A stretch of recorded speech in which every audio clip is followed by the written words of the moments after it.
CMPRadio.net. It's the station.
Good evening, folks, and welcome to CMPRadio.net, the voice of Chester. Welcome to the wonderful world of Rich Blye podcast, coming to you live at 7 p.m. every Monday evening. What's going on, my brother? How you feeling today? Good? Oh, you talking to me? Listen, there's only two people in the room at the moment, and I'm not talking to myself. I'm talking to the hundreds and thousands of people that's going to be listening to this podcast is what I'm really talking to. What's going on with you guys? I see the streets are clear. It's out there raining a little bit. It's out there windy a little bit. Everybody that got off the road had smooth sailing in, bro. I promise you. It was, just one guy on the expressway wanted to test hydroplaning, but, other than that, it's been a really awesome day. Yeah, it has been. Yeah, People staying in the house, scared of the tornado. Yeah, it's tornado. Listen. I can tell you for people who have never experienced a tornado, I did once. I was in Kansas. Yeah, man. When they say freight train, right? Freight train. Yeah. Freight train. That sound, that whistling sound. Mm-hmm. Oh yeah. What you hear? Man, listen. I was. Where was I? Hold on. I'm gonna make sure I get the city right. Leesburg or something. Leesburg. Okay. I was there for some corporate conference for some restaurant I was working for at the time. I forget, but they don't matter.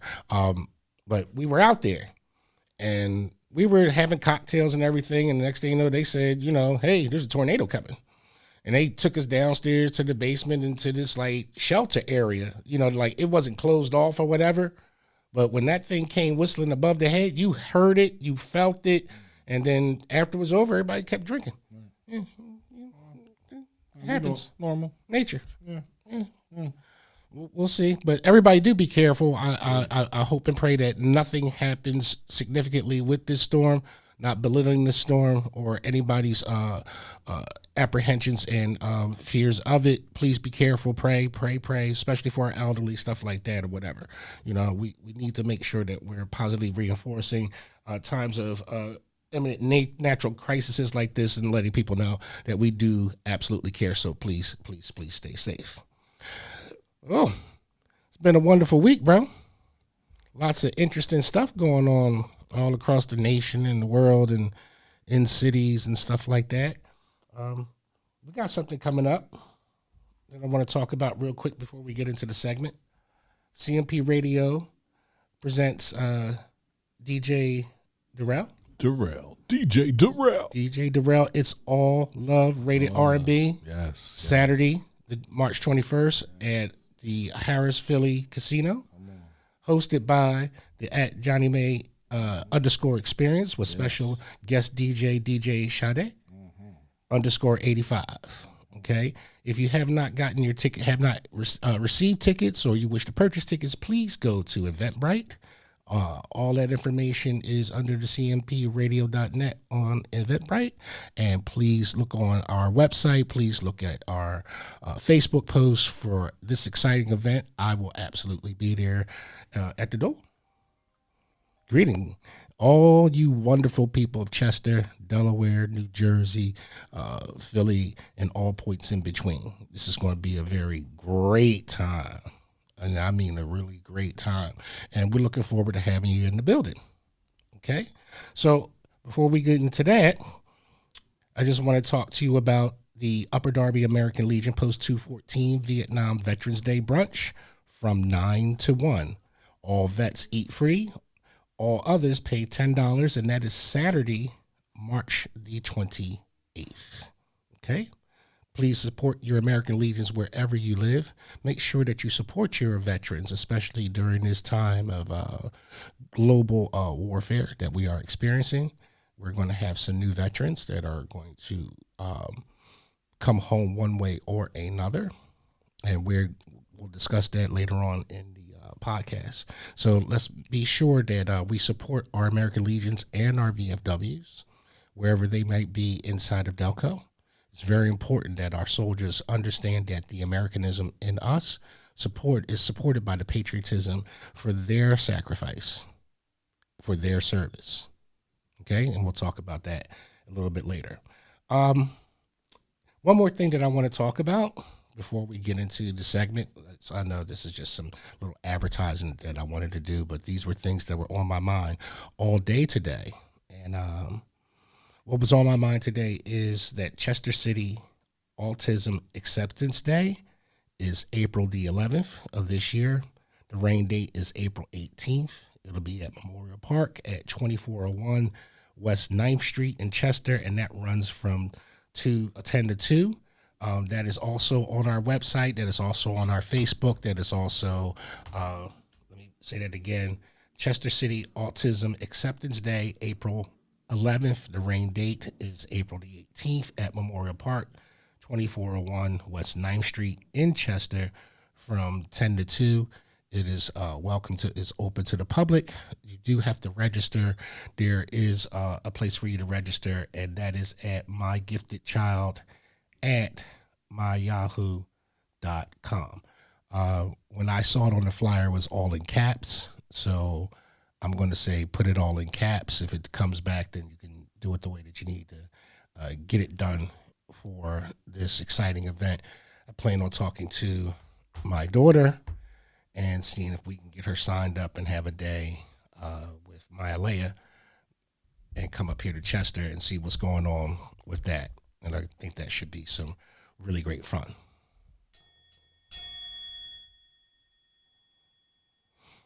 As usual, when we start the Wonderful World of Rich Blye podcast, it always starts off with prayer. So, dear Lord, I thank you for this day, and I thank you for the blessing of life. I thank you for all of humanity and everyone that's living during this time. We thank you for your blessings of peace and prosperity.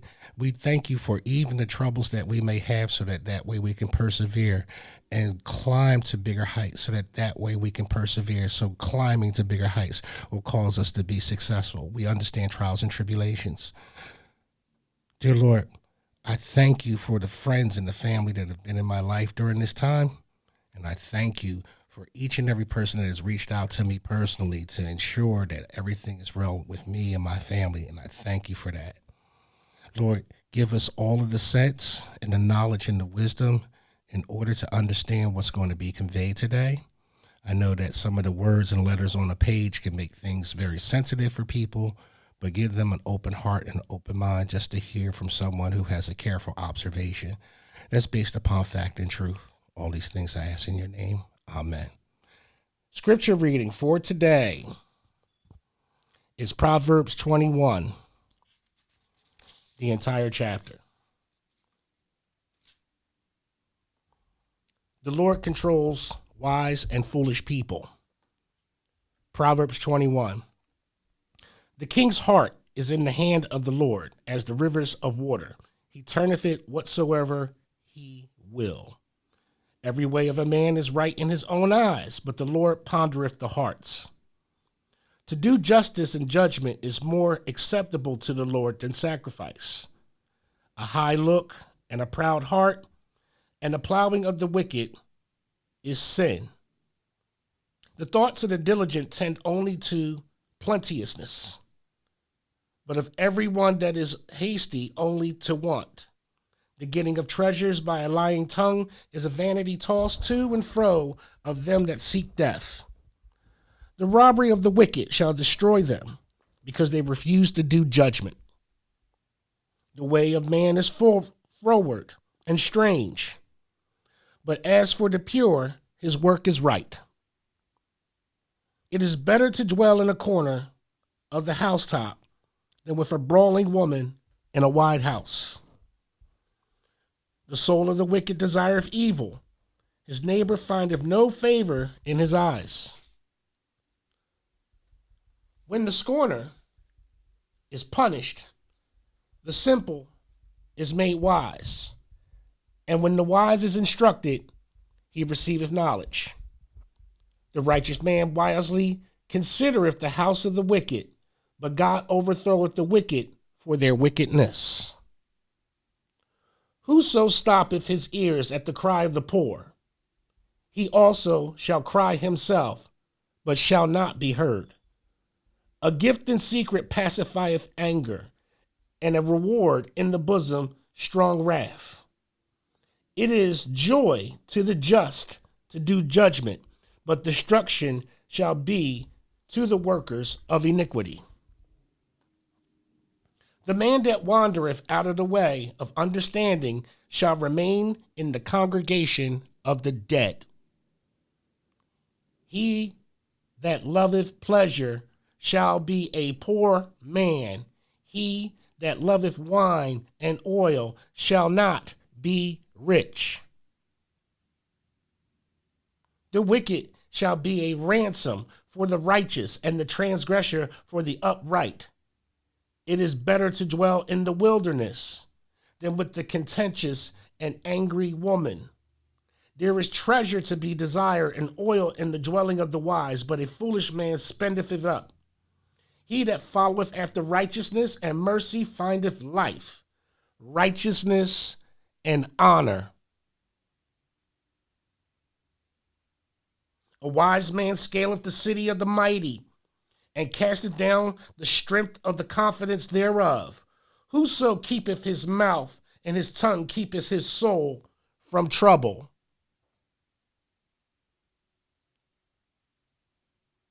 Proud and haughty scorner is his name, who dealeth in the proud wrath. The desire of the slothful kill him, for his hands refuse to labor.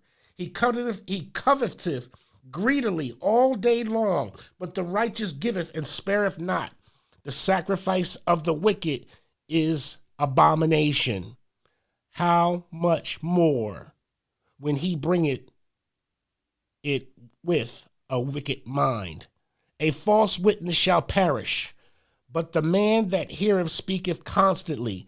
A wicked man hardeneth his face, but as for the upright, he directeth his way. There is no wisdom, nor understanding, nor counsel against the Lord.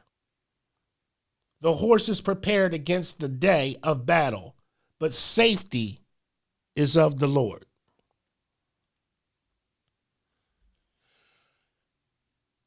Proverbs 21:23. Whosoever keepeth his mouth and his tongue keepeth his soul from troubles.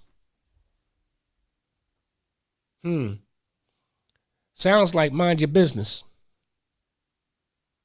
That's what it sounds like to me.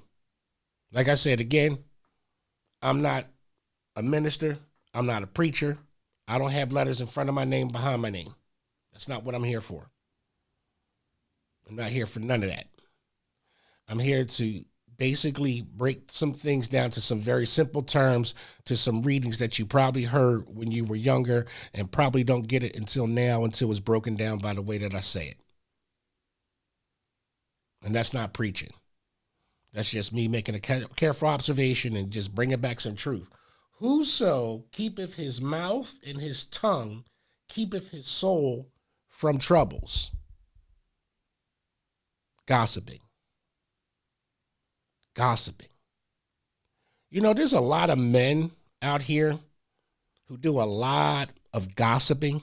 I mean, I think too much. A lot of and what this person doing, and what that person doing, and what are you doing? Whoso keepeth his mouth and his tongue keepeth his soul from troubles. I really want to say this. Since I've limited the amount of conversations that I've had about certain stances, so to speak, that it's gotten better for me. And remember, today is Men's Mental Health Day. Men's Mental Health Day. Today is Men's Mental Health Day. It's going to be like that because that's what we're here on Mondays for. We're here to have discussions that speak from the minds of some men and is agreed upon with some men, but we can all agree that we all understand whoso keepeth his mouth shut and his tongue keepeth his soul from troubles. One small sentence that, as I was reading this particular chapter, made a lot of clarity for me. And understanding that in minimizing my speech is not taking away from the quality of my speech. Does that make sense? I believe it does.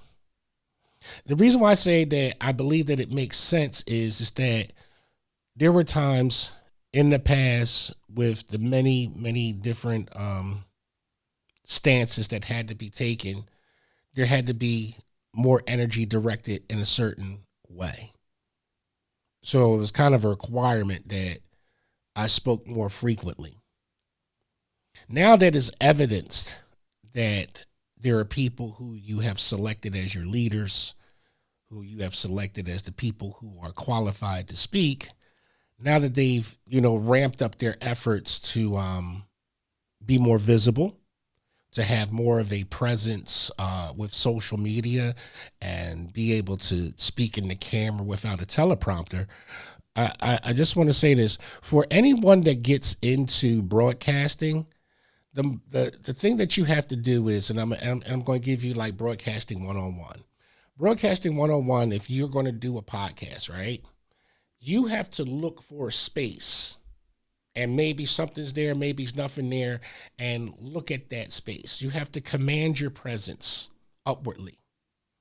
You have to be able to just go ahead and let your mind flow of the things that you want to talk about. It's very simplistic. It's having a conversation pretty much with yourself, or having a conversation with someone that sits next to you, or reaching out to everybody that's, on this digital platform, on this streaming platform, and helping to convey your thought. It's not hard for anyone, and I mean anyone, with a ton of practice to develop public speaking, because the days of your government allowing you to speak publicly about matters is closing very, very fast. I want to say for Chester, if your charter allows public comment and open to the public, don't let anybody say, "Oh, you don't live here." Don't let them do that to you. Because you have a lot of people who have moved from Chester, but their heart is still in Chester. They still come back. And if you allow your local public officials to dictate who can speak on behalf of a community, you've lost your village. And that's what you're coming to. You have folks who who call people outsiders. Outsiders. What if somebody grew up here? What if somebody still contributes, with a nonprofit, a charity, a LLC, or whatever? What about donations? What about that person who used to live here, still comes back in commerce and still comes back and eats and drinks here and still, takes in the local vibe? What about that person that volunteers their time, here and sees things in a positive way and wants to see, Chester move in a positive fashion. You mean to tell me that you wouldn't want somebody who's not trashing Chester? You mean to tell me you would want people to say that here and right now, because they're afraid of public speech, because they're afraid of being incriminated, because they don't understand the ramifications of being the public servant, that they're going to shut down who can speak? And if you look all across the nations, because it's all on the TikToks and it's all on Facebook and it's all on the Reels, you see all across the nation in mostly, Democratic cities, where they are limiting the speech of people having concerns, whether you're inside or outside, whether you have family, whether you patronize a business, whether you do whatever. But let's put it like this. But if you see a crime, just say something. If you see something, say something. So you can't, this is what I want to say to government. You can't have it both ways. But folks, they're going to have it both ways because you're giving up the value of your freedom. Yes, Chester's for Chester. And Chestonians are for Chestonians, and we get it. But there's a lot of people from Philly that love Chester too. There's a lot of people over in Brookhaven that love Chester too. There's a lot of people from out of Upper Darby, Lansdowne, that love Chester too. And no, we may not live here, but we damn sure come here.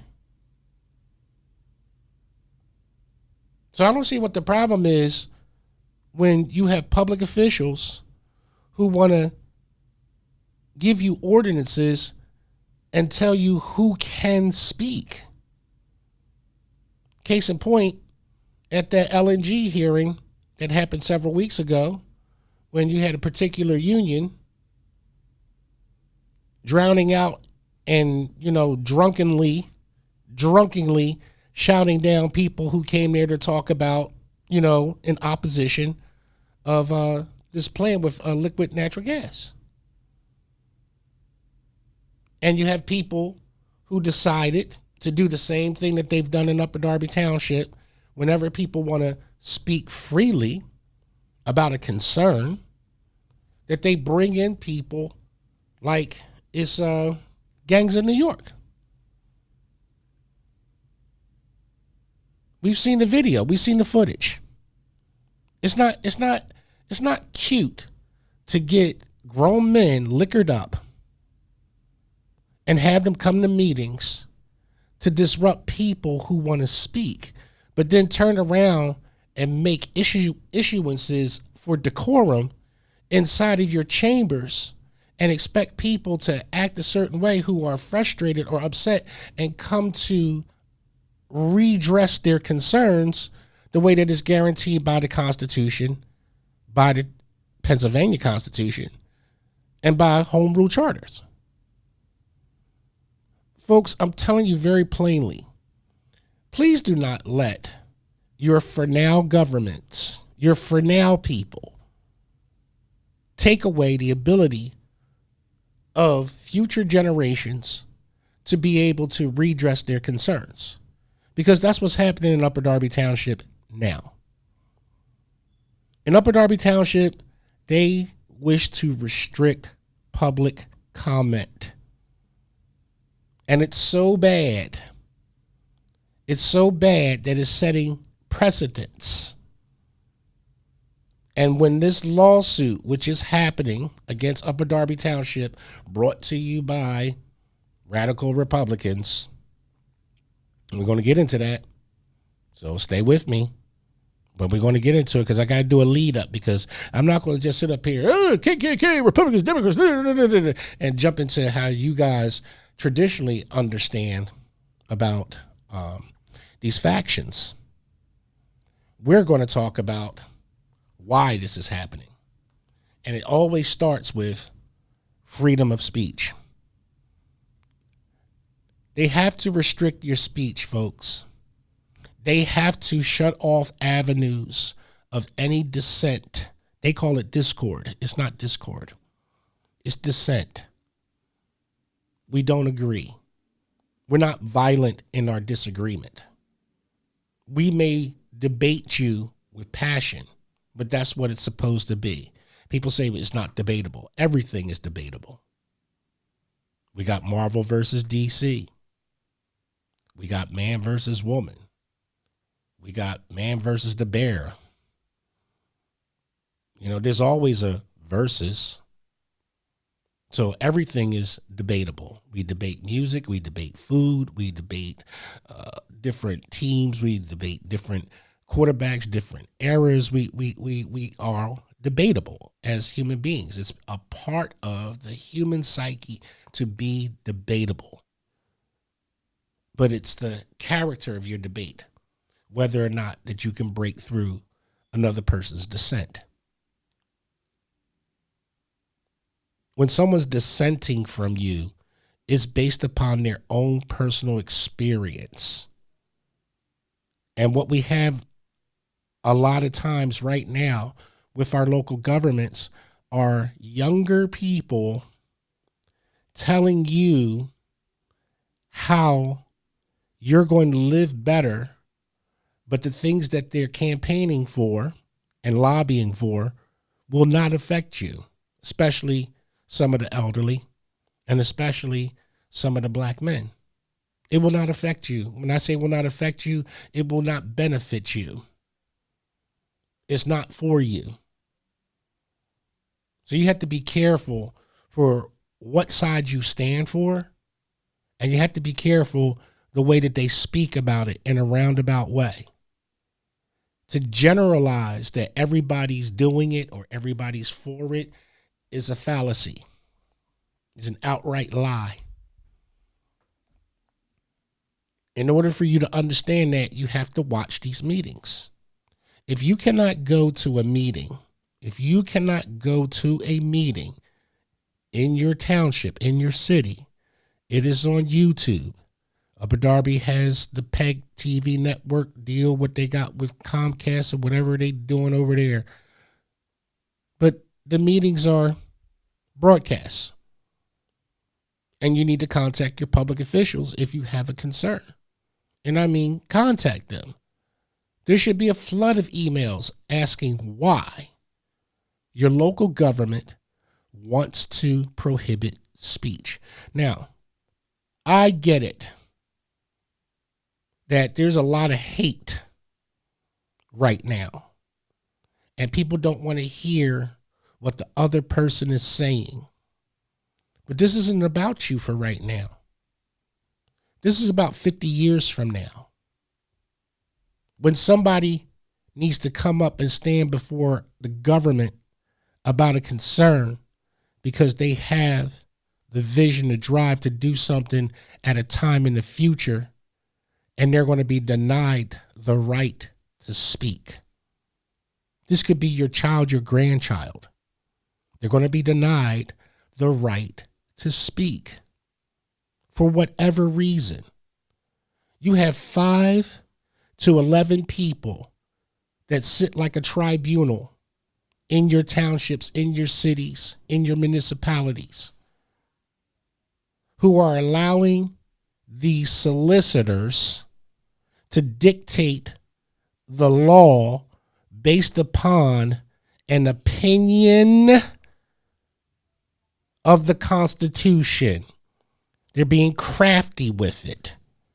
And they're trying to scrape and sculpt the way the perception should be for government expansion by taking away the ability to have dissent. And that is the most un-American thing that could absolutely happen to your First Amendment right. Let me get something straight for folks. It's the First Amendment for a reason. And for black people, I don't see where anybody should be against anybody speaking, because historically we were told to shut up for too long. regardless of where somebody stands. We were told not to have a voice, period. Did you see the way that they bound and gagged our mouths? You seen it in the movies.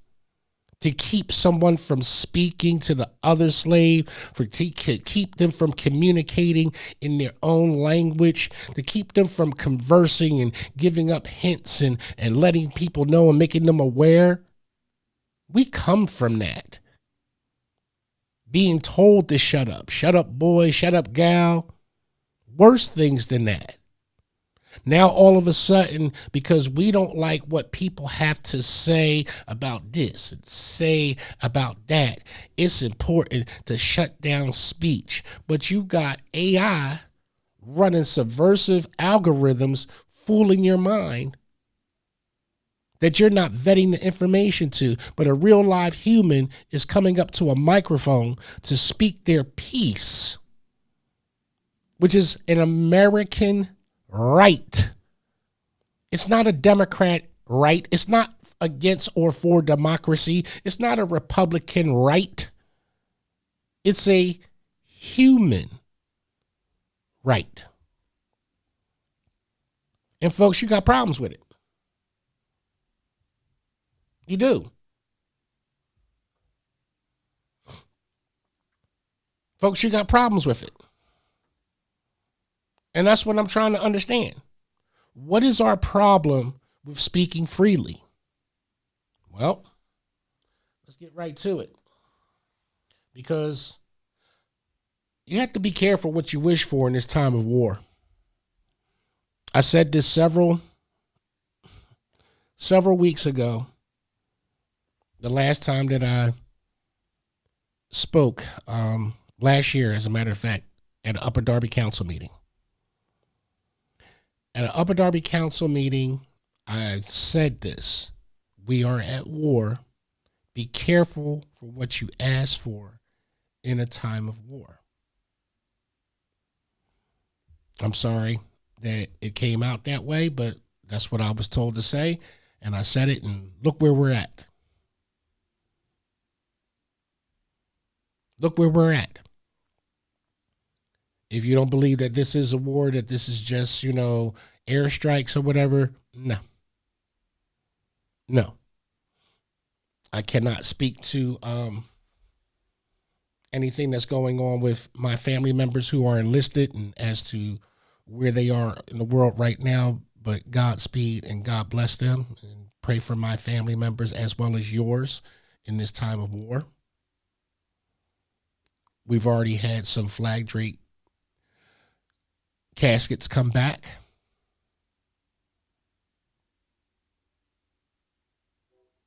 For someone who understands a flag being draped over a casket, it is not something that I would want to see. So my heart goes out to these families who have lost their sons, daughters, father, cousins, brothers, uncle, nephew, whoever they were to them in their lives, whoever they are to them in their enduring spirit. My heart goes out to them. But you have to be careful what you wish for in a time of war, because you never know who's going to get called up.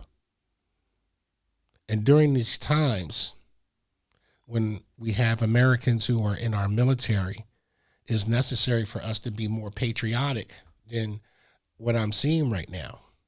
This continuing hate for American values while you wallow in the freedom of American values absolutely makes me sick. I'm tired of people talking about their freedom,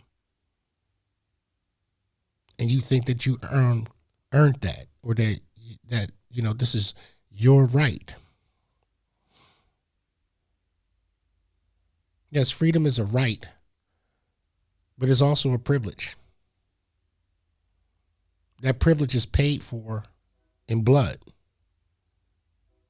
sacrifice, and honor. So you have to be careful what you ask for, in a time of war, because freedom costs. And it's going to cost somebody's blood. It's going to cost somebody's honor.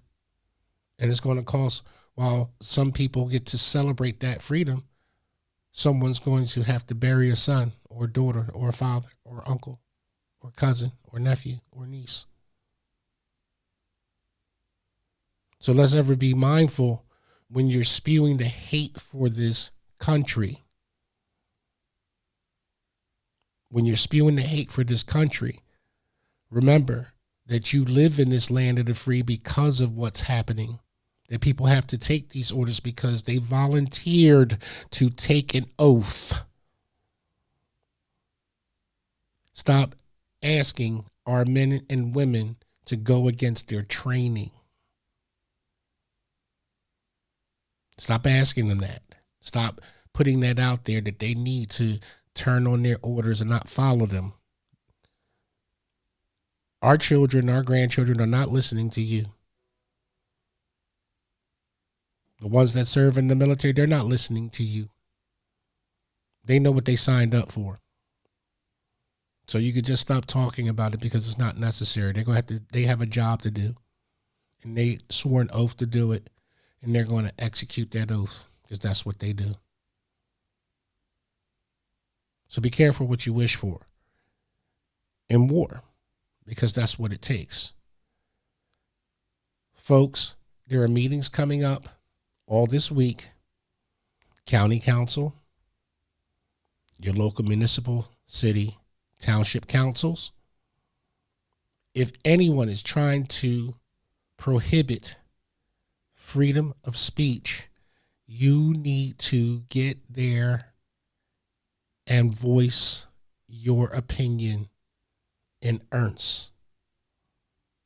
You need to be vigorous about it.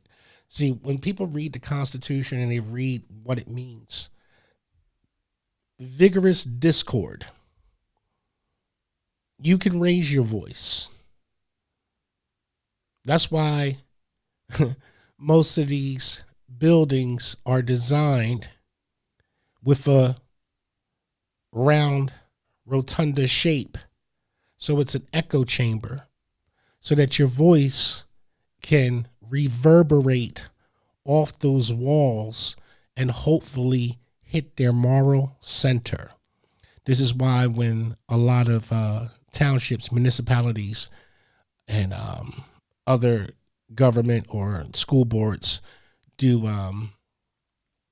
their remodeling, they change the design so that way they don't feel the vibration of the speech being presented. One of the best places where you hear that echo and that vibration is in Upper Darby Township. That is a pure echo chamber. Many times, many times, I've had the pleasure of testing it out in various parts of that room. Your voice matters. Freedom of speech matters. If you allow your local governments to shut down free speech, it's going to go nationwide. And then there's going to come a time where your grandchildren will not be able to speak. That is the return of slavery. Anytime people who you elected, and this is not a party thing. People, this is not a party thing. This is not about one party being right and one party being wrong or dislike of a party or whatever. Y'all can go ahead and have those party fights all you want. I think that what both parties should agree upon is that nobody should be limiting anybody's speech. It's a slippery slope. It's very dangerous. The people who are doing it and allowing it to happen, your local officials, some of them are not going to be sitting in those seats for too long, and they're going to go on with their lives, and they're not going to care what happens in the future. There are people who are padding their resumes to move up into different positions so they can press their own personal advantage as elected officials. And they're going to shut you down while they do all of the speaking because they know that your voice is more powerful than theirs.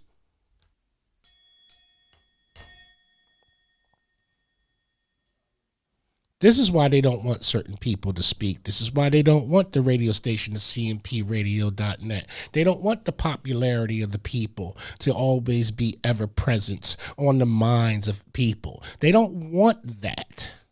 And the reason why they don't want it is because the truth, cream rises to the top. The truth starts at the bottom. It's a groundswell. Cream rises to the top. The truth rises from under. Those that are above are not the example. Those who wish to tell you not to have people come in and speak about platforms. Let's case in point. There are nonprofits that extend themselves all across Delco. Very viable. And they may have a child somewhere or a grandchild somewhere, and they might be going through something, and they might want to come to where that child lives, and speak publicly about a concern and speak on behalf of their child. But if that person is not allowed to speak, then the people don't know what's going on. See, your public officials, they want you to do one thing, just listen to them.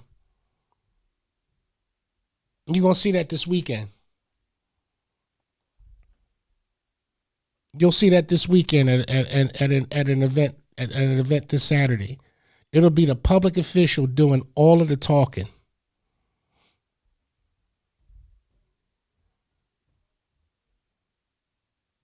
So when you're just absorbing what someone is just saying, and there's no give and take, blah blah blah. There's no ability for you to have any type of quorum because this person believes that they're smarter than you.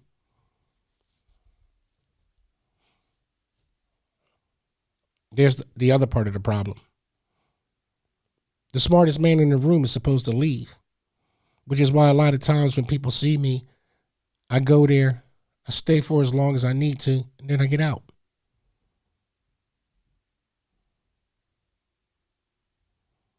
If you believe you're that smart.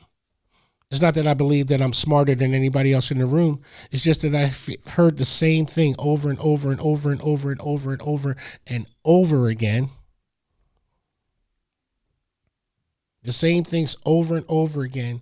And then when I look through these rooms, I don't see the people who were on Facebook, Instagram, and other social platforms complaining about their city, complaining about their township, complaining. It's like the howling wind outside. It's like a wet, empty paper bag. You're waiting for somebody else to do the work. Why is that?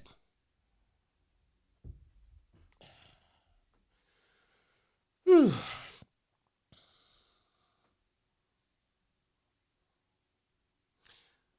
We are at a crossroads, folks. We have some history that is coming up, but in order for us to understand the history, we have to understand certain things with our political parties. Our political parties are not what they say they are. These factions that have been around for quite some time rest solely based upon one singularity. And that singularity has always been white supremacy.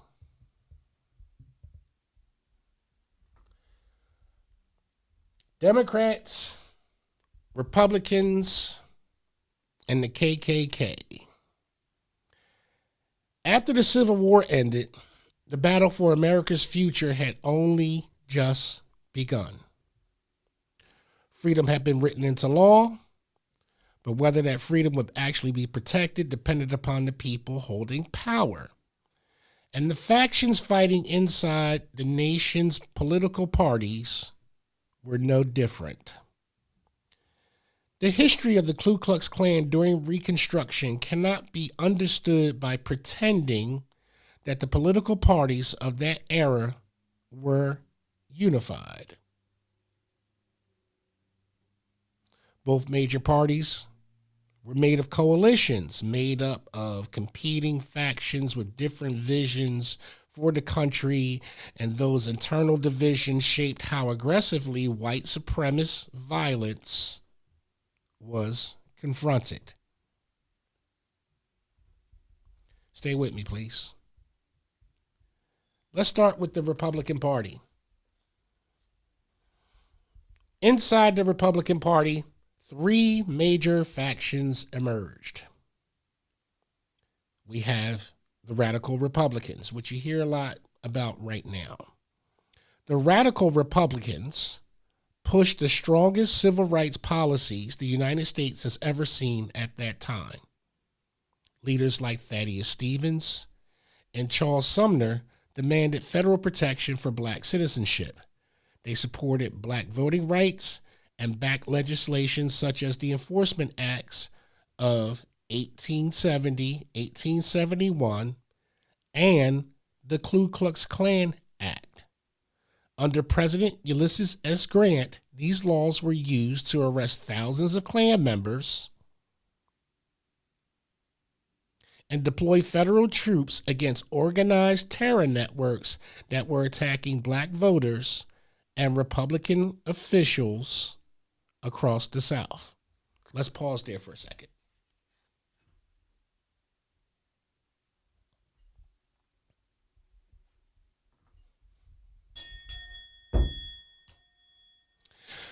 Radical Republicans. Those radical Republicans who believed in equality. Those radical Republicans who saw the travesty and the shame and the brutality of slavery. A lot of them were the former indentured servants of the Irish and Italian descent. A lot of them just did not like the brutality that they saw from their European counterparts, or native whites, as they called themselves at the time. And these radical Republicans were actually on the side of black people. This is documented history. This is not me saying you should believe this or believe that, but I'm breaking down the Republican Party since its beginning by telling you the factions so you can have a basis of understanding to go and research this information for yourself and self-absorb it for yourself so you could be more knowledgeable and that you don't appear to be ignorant of the context of things that you're talking about. Because a lot of times when I'm having conversations with people, you're so vague, you're so vanilla, it has no context for me because you're giving me the same whistling sound that I've heard for years and years and years of complaint without an understanding that you understand what you're talking about. That's where I'm at with it. Radical Republicans. The Radical Republicans under Ulysses S. Grant paved the way for a lot of the laws and were there with the inception of 9 black congressional leaders. This happened swiftly. Representation after the Civil War during Reconstruction happened swiftly under the radical Republicans of that time, because they knew that they had to advance a people that were here, that were privy to the knowledge of how America worked. You have to understand, coming into this time, there were not a lot of dumb slaves. There were people that were working various functions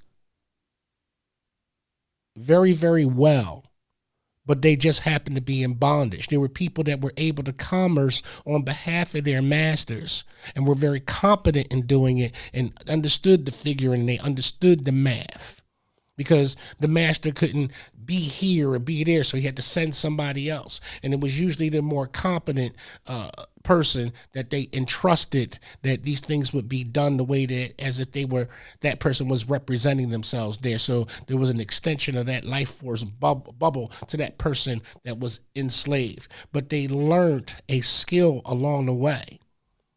And the radical Republicans knew that. The radical Republicans were also the ones who were teaching the slave how to read and how to write. Yes, they were. This men like Charles Sumner and Thaddeus Stevens. Please go look up their bios and go see who they're attached to so you can understand that. But let's continue on. The Republican coalition was not unified. Moderate and conservative Republicans favored reconciliation with former Confederates. Moderate and conservative Republicans favored reconciliation with former Confederates.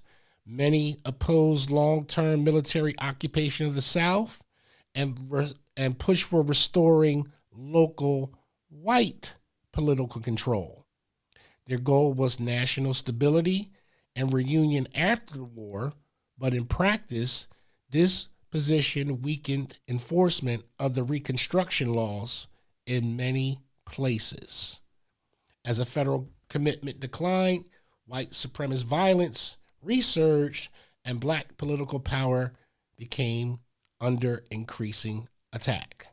In the South, the Republican coalition also included two groups that became central to Reconstruction politics. So let's stop right there.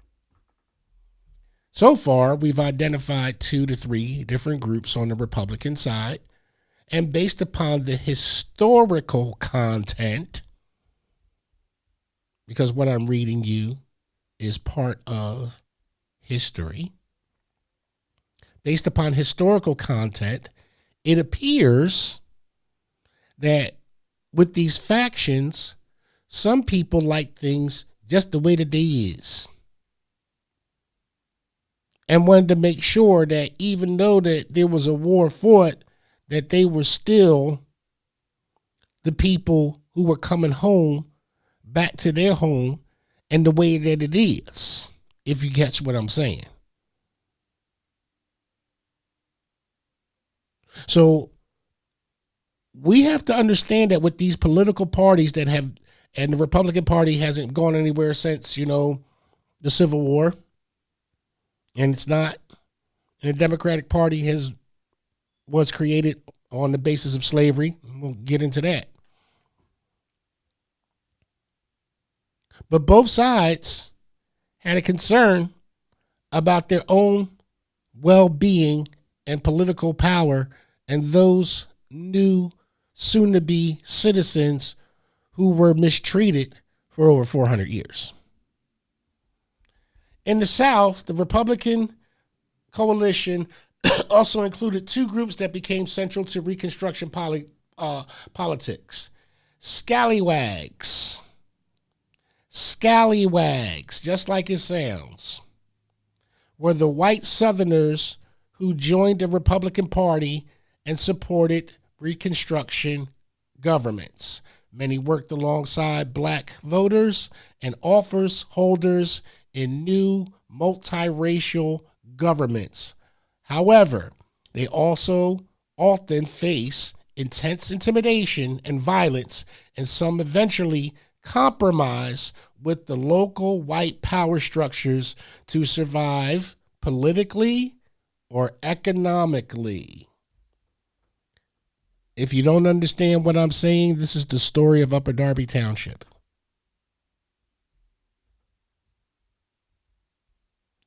Scallywags were white Southerners who joined the Republican Party and supported Reconstruction governments. Many worked alongside black voters and office holders in new multiracial governments. But however, they often face intense intimidation and violence, and some eventually compromise with local white power structures to survive politically or economically. As I have said before, I've had people who understood this assignment and had to change their political party personally for personal reasons in order to survive. And I can't be mad at them because the pressure was so intense, and the purpose for which these people were fighting for knew that if they compromised any other way, they would lose it all. Instead, someone had to make a sacrifice, and this person had to make a sacrifice. And I'm glad that this person told me about it so that way I wouldn't have an adverse opinion, because I know this person personally, and I'm so glad that when I was given this type of information to understand, you scallywag, it helped me understand better the inner workings of these two political parties and what they really are and what they really, really represent. And now I know that there will be a certain resentment from a lot of folks who say, Rich, you go a little bit too far. I don't go far enough.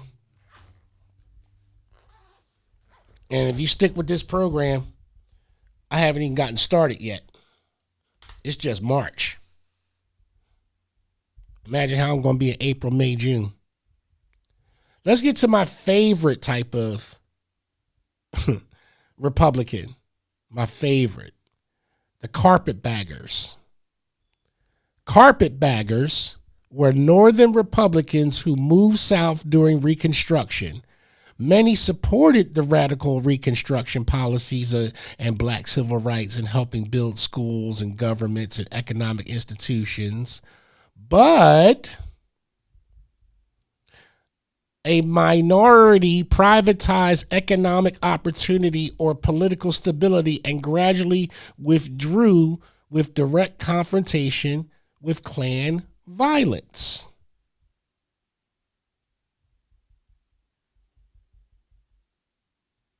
Carpetbaggers who came in to exploit a devastated area that got federal money to rebuild, because that's what happens. Who businesses had to come into these areas and put people on credit lists while they worked and gained the money that came in based upon the debt that they owed when money did come in, keeping poor people poor. Poor people poor, because you have to remember, I don't want people to polarize the color thing. There was a lot of poor Italians, a lot of poor Asians, a lot of poor Chinese, a lot of poor Italians, a lot of poor Irish, a lot of poor Greek, a lot of poor Europeans who ate and lived in black communities. Interracial dating and marriages were happening during that time. It is not, it was taboo. It was, I can't believe, But it was happening. People fell in love. People fell in love. But what I keep saying to most folks, what divides us? Politics and skin color. People can't get off of the politics and can't get off of the skin color to recognize the person in front of you wants to help you. Because you're so hung up on the political party that person is and whatever they support. Like I said, everything's debatable. We could talk about this sitting president all day, and I can tell you right now, like I said, be careful what you wish for in war. Because I can tell you right now, I'm not happy about it. I'm not. I am not happy that we are at war. I am not happy that people have to die. I understood the liberation part. I understood all of that. I understood that they could have done more of conversations, but now you're just arbitrarily blowing stuff up. Now you're just blowing stuff up. Now you're just blowing stuff up. And that's what you're good at, just blowing stuff up. So no, personally, I am not happy that we are at war. That's why I said be careful what you wish for. This is why I said that at the Upper Darby meeting. Be careful what you wish for in this time of war. But people don't listen. They think that you're just speaking out of turn. No, I'm not. No, I'm not. The Word of God says, study to show yourself approved. And what I approve in doing is finding out the factual information to bring it back to you folks so that way you can go and you can check my source and check what I'm saying and see what I'm saying is true and then discern for yourself which way you're going to go. I'm not here to tell you what to do. I'm just here to tell you that this is what this is, though, and there's no getting past it. And you can have an opinion on it, and you don't have to like me about the opinion. I don't care. You don't have to like me about the opinion, but know the truth for yourself, because the only thing that's going to set you free is the truth, unless you want to stay in poverty. The Democratic Party also contained internal factions during this period. Let's talk about the other half of this bird. In the post-Civil War South, the dominant faction was known as the Redeemers. These white Southern Democrats worked to redeem their states from Reconstruction governments, specifically South Carolina. They opposed black political participation and sought to restore white democratic rule in a republic. The Democratic Party also contained internal factions during this period. In post-Civil War South, the dominant faction were known as the Redeemers. These white Southern Democrats worked to redeem their states from Reconstruction governments. See South Carolina. They opposed black political participation and sought to restore white democratic rule. Later in American history, segregationist factions such as the Dixiecrats continued that tradition of resisting federal civil rights policies. And the reason why I bring this up is that we just saw that people celebrated the crossing of the Admiral George Pettus Bridge once again. That we had the monks cross across that bridge, and we had civil rights leaders that have crossed across that bridge, and we've had recent presidents that have crossed across this historic bridge for the savage beatings and the hosings and the dogs and everything that were done at that time by Democrats. White, Southern Democrats. They've been believing that way since the Civil War all the way into the 60s, and you don't want to hold these people accountable for nothing. Nobody brings that part up. that these were Democrats that sick dogs and hoses on civil rights leaders and children and women. Nobody brings that up. But these are factual truths. See, you can't, this is the problem that I have. And bear with me, because this is the problem that I have. Whereas you rightfully so want to talk about some of these conservative Republicans who absolutely can't stand black people. Absolutely they can. I'm here to tell you, I've been in rooms where I know just by a look and that same spider sense tingling I get with anybody else that I am not accepted by some of these people when I'm in these rooms. And let me tell you, personally, from the bottom of my heart, I don't give a darn. I'm still going to come in there, drink your drink, eat your food, and rub my boots on your couch. Because if it's open for the public and I need some information, I'm coming to get that. There's no secret to my MO. My job is to gain access, get the information, get the knowledge, bring it back to my people, make a campfire, and say, here's the plans. My job is to infiltrate these places and discern the information for you, break it down so that way, folks, you can understand exactly what you're doing, because by the time you get around to it, it'll make your head spin.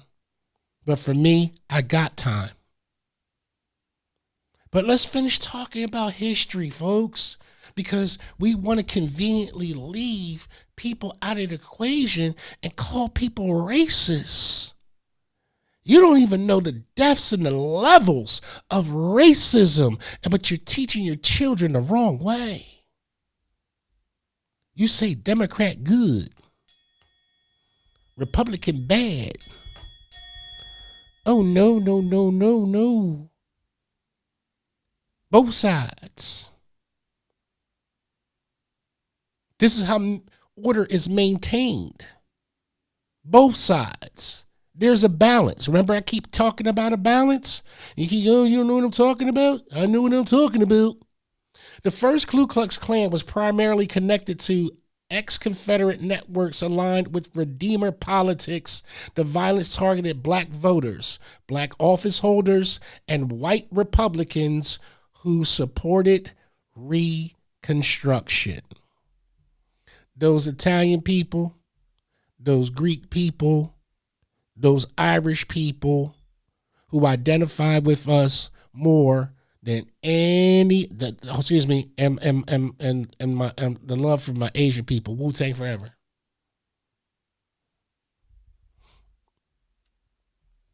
These are, I know that we've grown as a country where a lot of people don't rock with us for whatever reason or another, and some groups may feel apprehensive, but I promise you that if you get into a room with any of these groups, and I'm a big person on food and drink, I'm all about the food and drink. Make a spread, have some wine, let's talk. Let's passionately over a meal talk about it. Not where somebody's talking at you. I absolutely hate to have somebody talk at me where I can't give feedback, especially about a topic that I know probably better than the person speaking.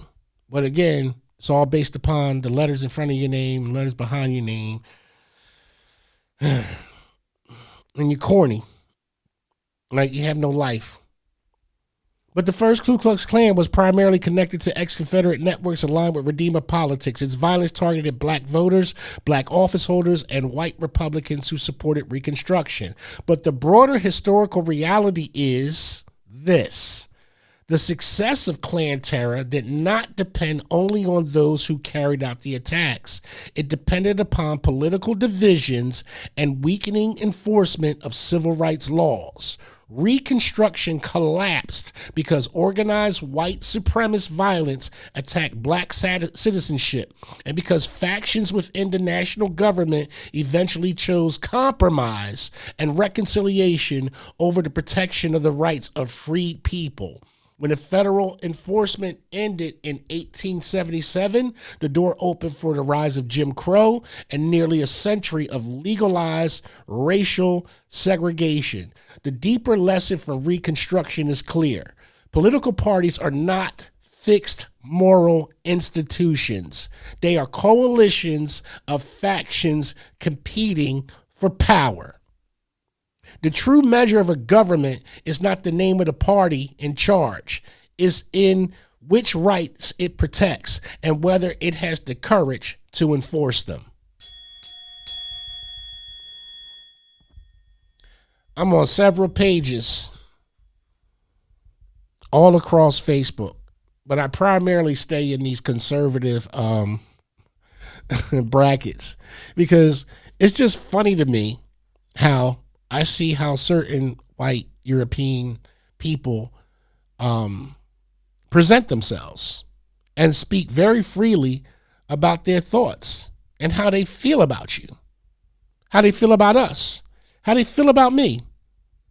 They don't pull any punches because I speak the same language and can understand and convey the same types of thoughts or share some of the same ideals or whatever, or even have stood on certain mandates. They don't care about that. They're going to speak freely. And don't care if your feelings get hurt. Don't care. And these are Democrats. I want to ask the Democratic Party this. When are y'all going to stop name calling people? Why can't y'all debate without calling somebody names? And don't hit me with, but that's what the other side do. They do it too. No.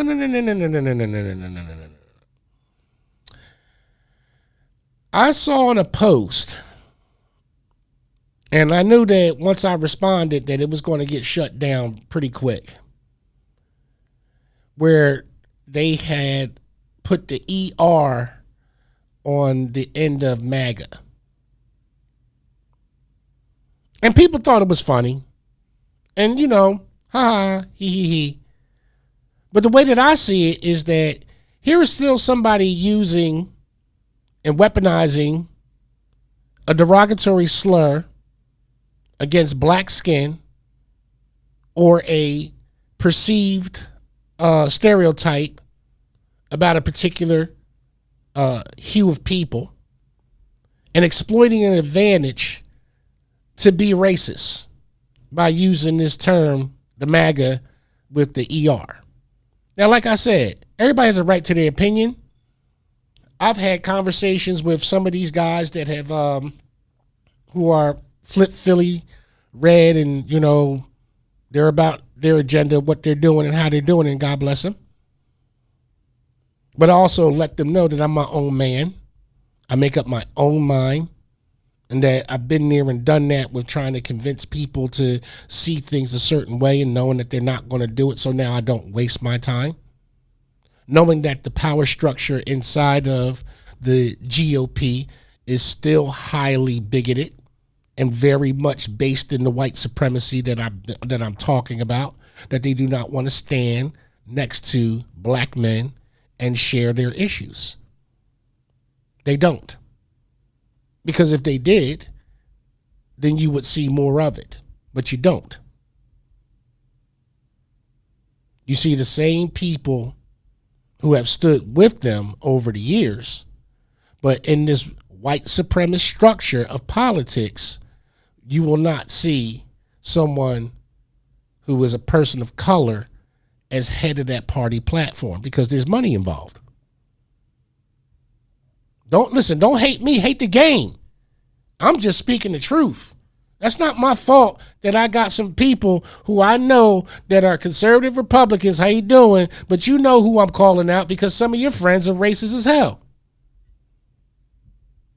They don't share the wealth.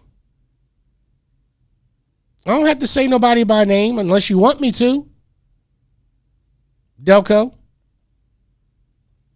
Because I've been around, listen, when I say that I've been around these folks and I sit back and I've been a careful observer and listened to the people speak and recorded them in their natural habitat, the way that they feel about you, you would do the one thing that I finally got around to doing that should have happened before this last election. I finally got my confirmation back that I am now non-affiliated. I reject both parties. I know you ain't going to have no say during the primaries, which, yeah, I know I'm not going to have no say because you're going to put the same retread people out there anyway. But my non-affiliation is so that I'm not counted amongst people who I know that don't love me. I know the Democratic Party does not love me, and I know that the Republican Party does not love me. So I don't want to be part of anything that is not loving me, and it is my choice to do so. No offense to the people that I know who are Republican that I love, because I know that they still going to love me anyway, regardless of that, because it has nothing to do with party of why I'm with them. It has nothing to do with a political stance of why my friends of European descent, of why I'm with them. I'm with them because they with me, because they gave a damn about the human person, Rich A. Blye. That's who they gave a damn about. They didn't play politics when it came to donations. They didn't play politics when it came to support. They didn't play politics when I asked for certain favors to help somebody else achieve a certain thing, or bring in kids, and let them, my granddaughter went over to my sister Pauline's Inkwell shop over on Garrett and Bermont to just sit in and see some of the artists and some of the work that they do, because she's an aspiring artist and she wants to, do a lot of things, as a lot of our teenagers do. But to be able to open up your door and allow that to happen, these are the folks that care about me because they knew that I want to give different opportunities to folks. So I'm done with the party politics. My voters registration has absolutely changed. It does reflect my opinion and my attitude towards it. I don't want to play this game anymore. Okay? So this will probably be the last time that I have a very serious conversation about anything political, unless it's just to warn you about what your local governments are doing. But to take a side against it, non-affiliated. I will fight my battles the way that I need to fight my battles for the things that I love from here on out. I make that declaration today because why? Because we are looking for men of honor.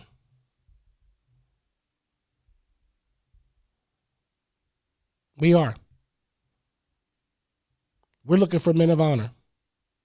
We're no longer subscribing to asking people for help. We're asking you to join. So let me tell you about cmpradio.net's underneath, John Pierre Bryce, president of Infinite Men of Honor. Let me give you the preface of what we are looking for and what we are looking to do.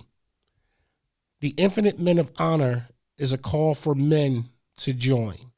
A call for men to join. Infinite Men of Honor is looking for men who are ready to stand up for our community. This is not about being perfect.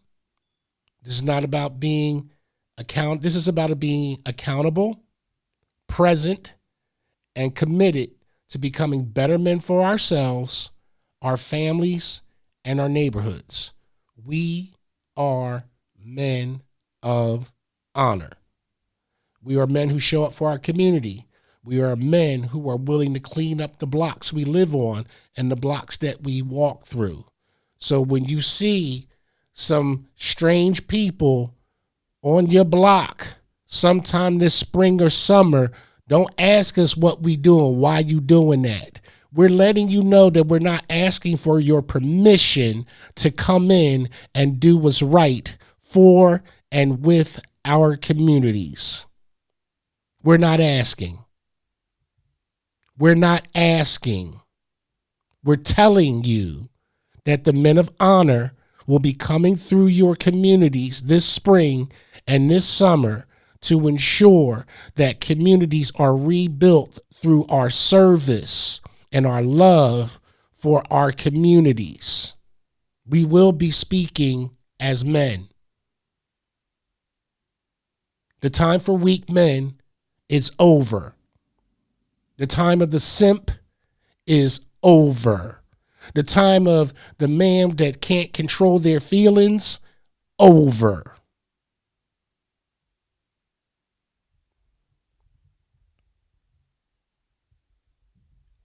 We are men who will mentor the younger generation and show them what leadership, discipline, and respect looks like.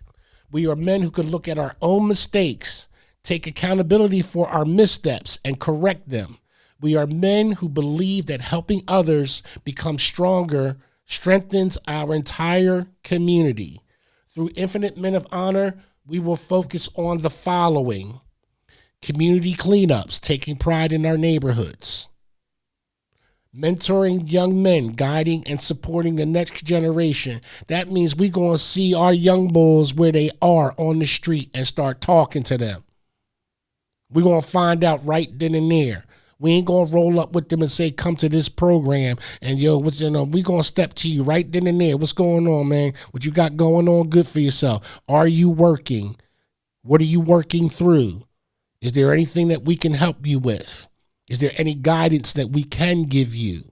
Because a lot of our young men are willing to accept the guidance, and you just got to know your approach. First of all, stop calling them YNs. I've been saying this. I'm really getting tired of it. You ought to put a young in front of the N-word and like it's funny. But you expect us to build men, but you're tearing them down with your derogatory language. We can't call the ladies young bees. Oh, yeah. So when I stand up for a young black man and I say to these women and I say to these queens and I say to these sophisticated ladies, hey, can you not call these young men this? And you twist up your lips and your hips and everything like that. Why don't you put that in reverse and see if a man calls a young lady a young bee and see how you feel about that?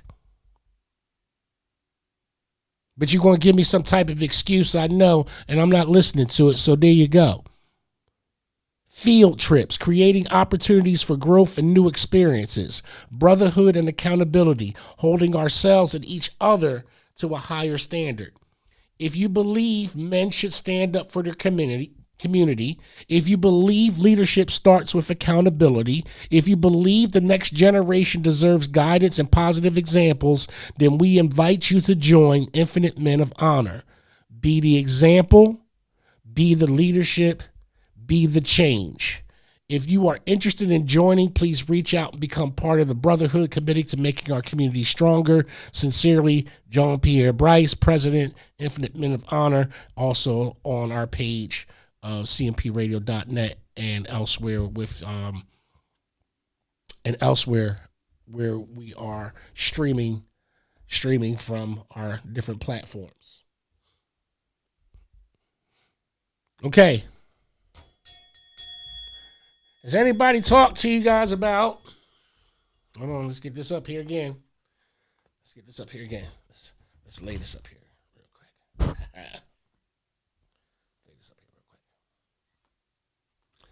Has anybody started talking about Delco 250? Has anybody purchased a shirt?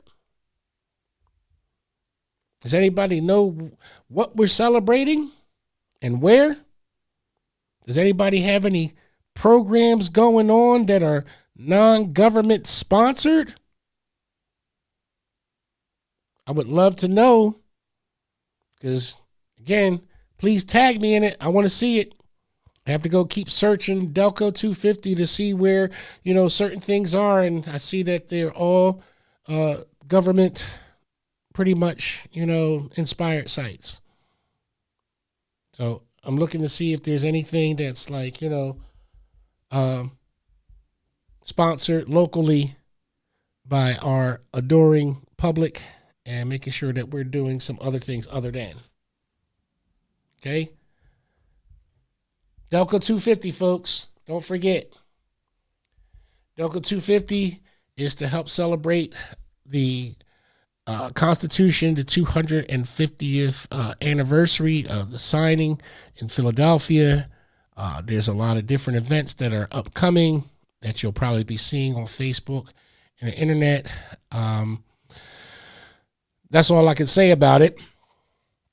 I participated at the beginning of the year, and we'll see what happens towards the middle of the year with different cities, townships, municipalities, and, of course, our county position when it comes to celebrating Black culture. I'm very interested to see who the replacements are going to be, so they can tell you that, certain people are insignificant. But we'll wait for that time. It should be fun. But do you understand that the basis of that background that I gave you, boys and girls? Your white supremacy is definitely in the politics. Your white supremacy is not based upon people of today. It's not. It's been a moving freight train since the beginning of this country. So what are we actually celebrating?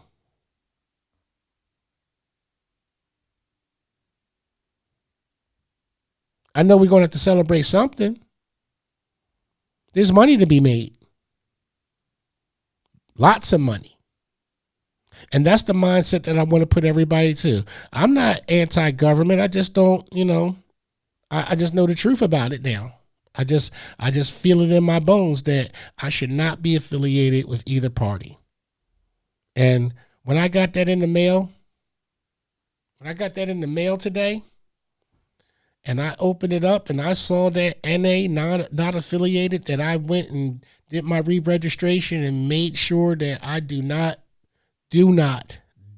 wish to participate. I want to make that very firmly clear that I don't want no parts of it. And if it costs me some friendships, so be it. Because as I said before, let me read it to you. And this is my problem. Because once again, I have to do some things differently. I want to make sure I get it right. Proverbs 21:23. Whoso keepeth his mouth and his tongue keepeth his soul from troubles. So now I don't have to answer any more questions. Now I don't have to have any more allegiances. Now I don't have to, do the secret handshakes and act like I care.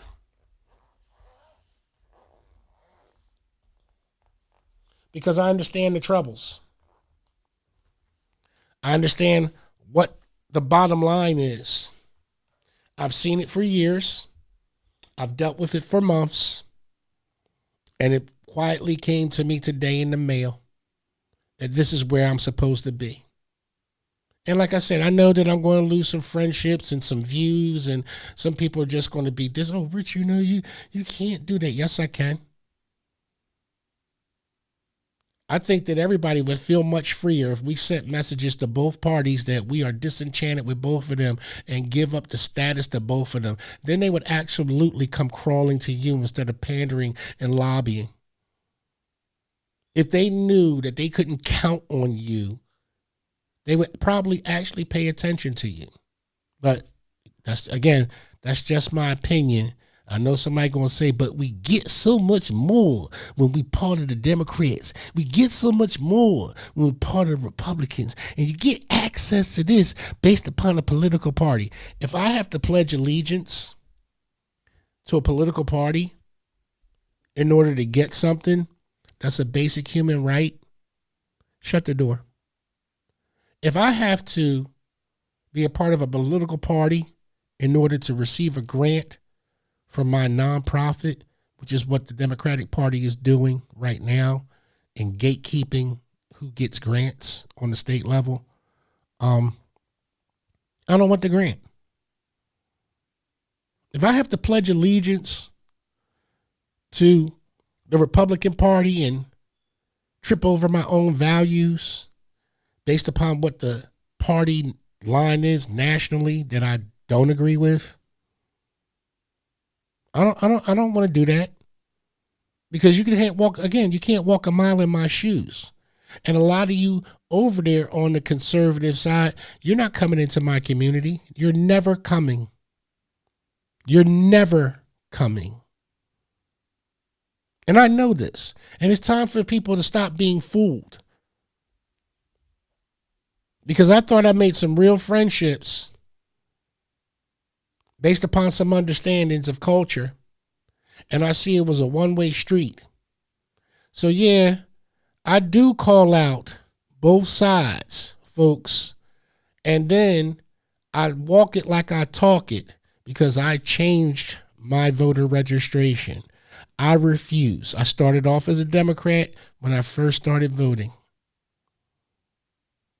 I went independent, Republican, back to independent, and then Republican again, and now it's no affiliation. None. I'm going to live my life the way that I need to live it, in peace. I'm not going to have these BS arguments about the president. I'm not going to have these BS arguments about the former president, or the former president, or the former president, or the former president. There's no information coming out about the Epstein files. We all know this. Everybody got played with it. Everybody's playing with it. You're watching people who voted down talking about sexual assault on the job in Congress. Sexual assaults that have happened in Congress has been voted down by both parties. The sexual misconduct. And y'all still caping for these people? We're talking about interns, women and men, who have either been harassed, fondled, raped, threatened. Oh yeah, it's like that. Same thing that goes on the street here is the same thing that goes down in Washington. They're just base animals at the end of the day with all types of perverse needs, wants, and desires, and they get to fulfill them because they have certain immunities. And nobody's going to check them because, again, it's based upon what? That protection of white supremacy. They're not going to give each other up.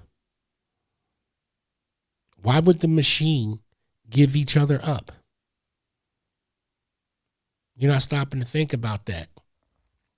But when it happens at our level, the street level, you want justice, and you want the maximum amount of justice. You want the Supreme Court to weigh on it. You want the prosecutor, the United States District Attorney. You want a federal investigation. Da, da, da, da, da, da. But when it's voting time, you going to run in there, and you're going to get your $100 and pass out the campaign literatures and put on the button and say, I voted, and vote against your own interests once again. But when I have an argument with me as I watch your cities deteriorate, as I watch the lack of services that you get, as I watch people get rich and get fat. You know, you can always tell when a politician is doing well. Watch them gain weight. Watch how fat their faces get. This is why a lot of them are on a Ozempic. Because they have to hide the gluttony. Most times when you see somebody who gets appointed to a position, the first thing they do is they start to get fat. When a politician gets fat, that means they're lazy. Go look at the YouTube videos and look at the lives and zoom in on them. You have that capability. Zoom in on your public officials and then go back several years and zoom in on what they looked like about a year or two ago. That's the whole purpose of being able to look at things while you're, sifting through what Cardi B and Stephon Diggs is doing, and instead of worrying about these Oscars where you have a person with a wig chasing children as soon as they walk out with the Oscars. And because of, backlash or what happened at the BAFTA Awards, they had to make sure that Michael B. Jordan was, honored rightfully so for his first Oscar and everything like that. But the politics behind that. They were going to make sure that that the Oscars didn't flummox where the Brits had, did and everything. And again, I'm not nothing against it, but still outside, Breonna Taylor got shoved. And nobody apologized for it, and they made, belittle that. But once again, you get to put your hands on women. And it's funny, you see this all around. And people are so socially acceptable of what these folks do and how they do it. I don't know. I know that I'm disconnecting myself from that cord and breaking away from that matrix, because that matrix is not serving me well. It is not. And I see that it's not going to serve you well. But I want to make sure that when we break down these party barriers, that you have a recorded history of the way that I broke it down to you. And now all you have to do is do continued research for yourself. There's a lot of history here in Pennsylvania. There's a lot of history here in Chester. A lot. And there's a lot of people that are still living that did the most, and their families benefited. You have to always remember one thing, folks. Please remember one thing with your vote.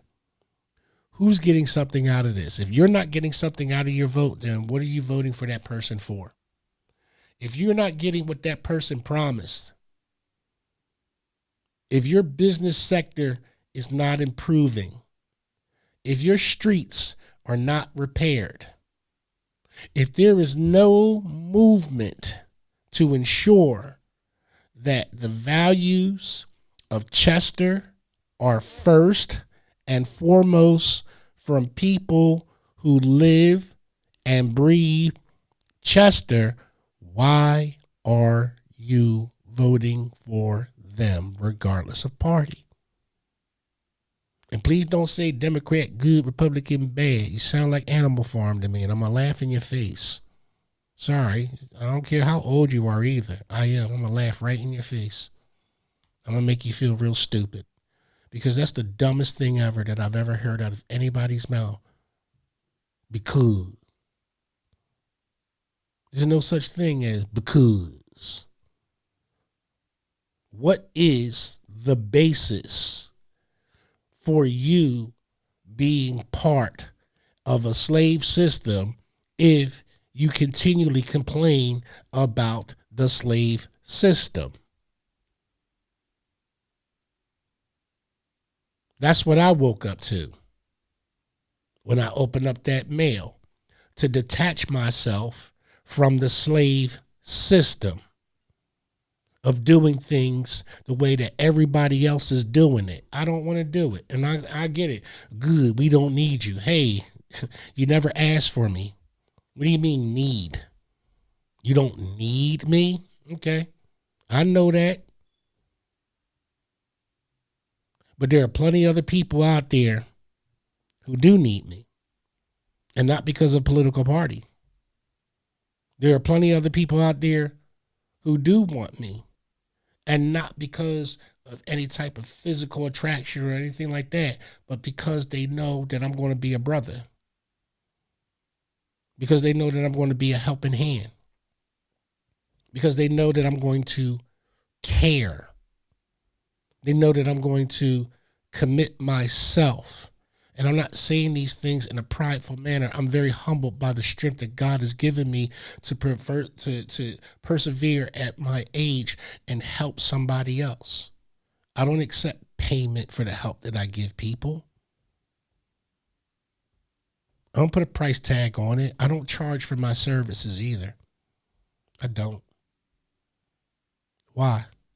The knowledge is free. I got it freely. I got this knowledge freely. I got my ways freely. Somebody gave them to me. Somebody pointed me in the right direction. Somebody granted me access. I could never be a gatekeeper in front of my people or to anybody in particular, but especially of my people. I couldn't be a gatekeeper. I couldn't stop my people. You know, I'm supposed to ensure that we move on. I'm supposed to be part of that movement of making sure that this revolution gets televised and that we do talk about it and that we do get to the bottom of things and that we do wreck that system that keeps us from being successful by allowing our youth to move in a responsible way and not let any stereotypes come our way. As men,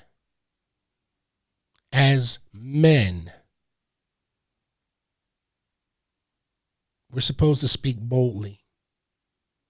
We're supposed to have a certain level of pride. We're supposed to speak truthfully to one another. We're supposed to engage in these conversations to ensure that our communities are built the same way we see it in Islamic Muslim communities, the same way we see it in Greek Orthodox communities, the same way we see it in Jewish communities, the same way we see it in Italian communities, Laos communities, Laotian communities, Vietnamese communities, Hispanic communities. We're supposed to see these domestic partnerships amongst ourselves without the value of who vote what or who does this or who does that. We are the only group of people that will not appeal to that economic value and hit that platform together, but will complain when we see others doing it. Complain. Infinite Men of Honor is being built to change that perception of us complaining about getting things done. Infinite Men of Honor is starting as an idea, but it will gain traction because it is a program that's being worked on, particularly by by me on my end. Absolutely, I'm joining behind this pledge with the president of Infinite Men of Honor, Jean-Pierre Bryce, underneath his leadership. But make no mistake about it, I'm going to be just as aggressive as I was for Juneteenth. Make no mistakes about it. I'm going to be just as aggressive as I am for veteran causes, issues, and veterans affairs. Make no mistake of it. I'm going to be just as aggressive when I champion the rights of black women, children, and men in Upper Darby Township. The same passion is going to be there, but with a different approach. It'll be more action and less talking. It'll be more action. It'll be more cooperative. It'll be a more collaborative experience, because just because the government rejects you with your program, folks, all you people out there, just know that if you need to get your platform heard, cmpradio.net is where it's at. If you need to be heard and feel as though that you have something to offer of value to this world, to this area, to this neighborhood, to this community, to our women, to our children, to our men, cmpradio.net has been the launch pad for just about every social justice program that has come through Chester. And if you think that we can't help you and do that for you, then I don't know who else you're going to go to. These shows segments are award-winning, informative, provocative. It keeps people going. without CMP radio in your neighborhood, you are one of a kind, Chester. You have a viable radio podcast that airs on the daily to bring you the best content creators and individuals who absolutely care about what goes on in Chester. Hold on. Not the predominantly black city of Chester. I heard somebody try to put that predominantly in there. Nix all of that. In the black city of Chester. Okay? Stop letting people, I'm going to say this again. I'm going to end with this. I'm trying to tell you guys, listen to me. If you listen to one thing I'm saying and do, this is the one thing I'm saying and do, and I mean this with all my heart. This is the black city of Chester. Don't let them put the predominantly nothing on there, okay? Don't let them put predominantly. We do have diversity. We do have folks from other ethnic groups that we work with and love, and we do have people from different communities that thrive and get along here. But this is the black city of Chester. Because once they take your designation, your historical, foundational inheritance of this city, you will never get it back. This is what's happening all across the nation. Harlem ain't even Harlem no more. Are you kidding me? It is so gentrified, you can barely find anything black unless it's walking down the street, and at night, it's all yuppies.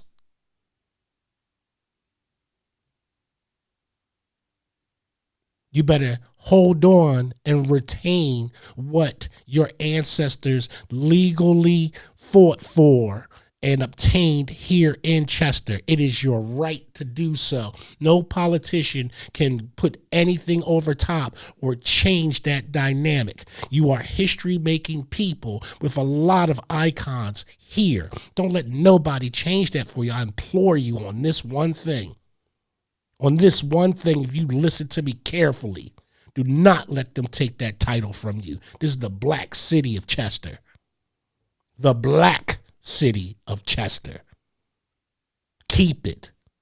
Honor it. Love it. Support it.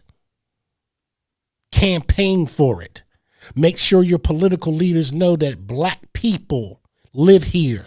And we have the same concerns. We have the same concerns as our European counterparts, whether it's over in Marcus Hook, Brookhaven, Sharon Hill, whatever. But all of these places have lost their identity through diversity politics. Don't succumb to it. You can still get the same things as witnessed by your state rep. The money still came for the schools.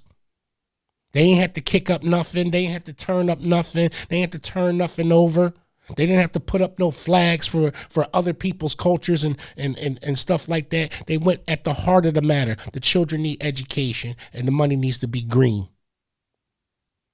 Chester has black entrepreneur businesses that need green dollars, that needs these state grants to give them green dollars to promote the black history and create iconic businesses that last for 50 years, just like it did in the past with the black businesses that you're hearing about that lasted for 50 years. But then because people came in and black folks who struggled, who came in and took over these places only to lead you to places of decay.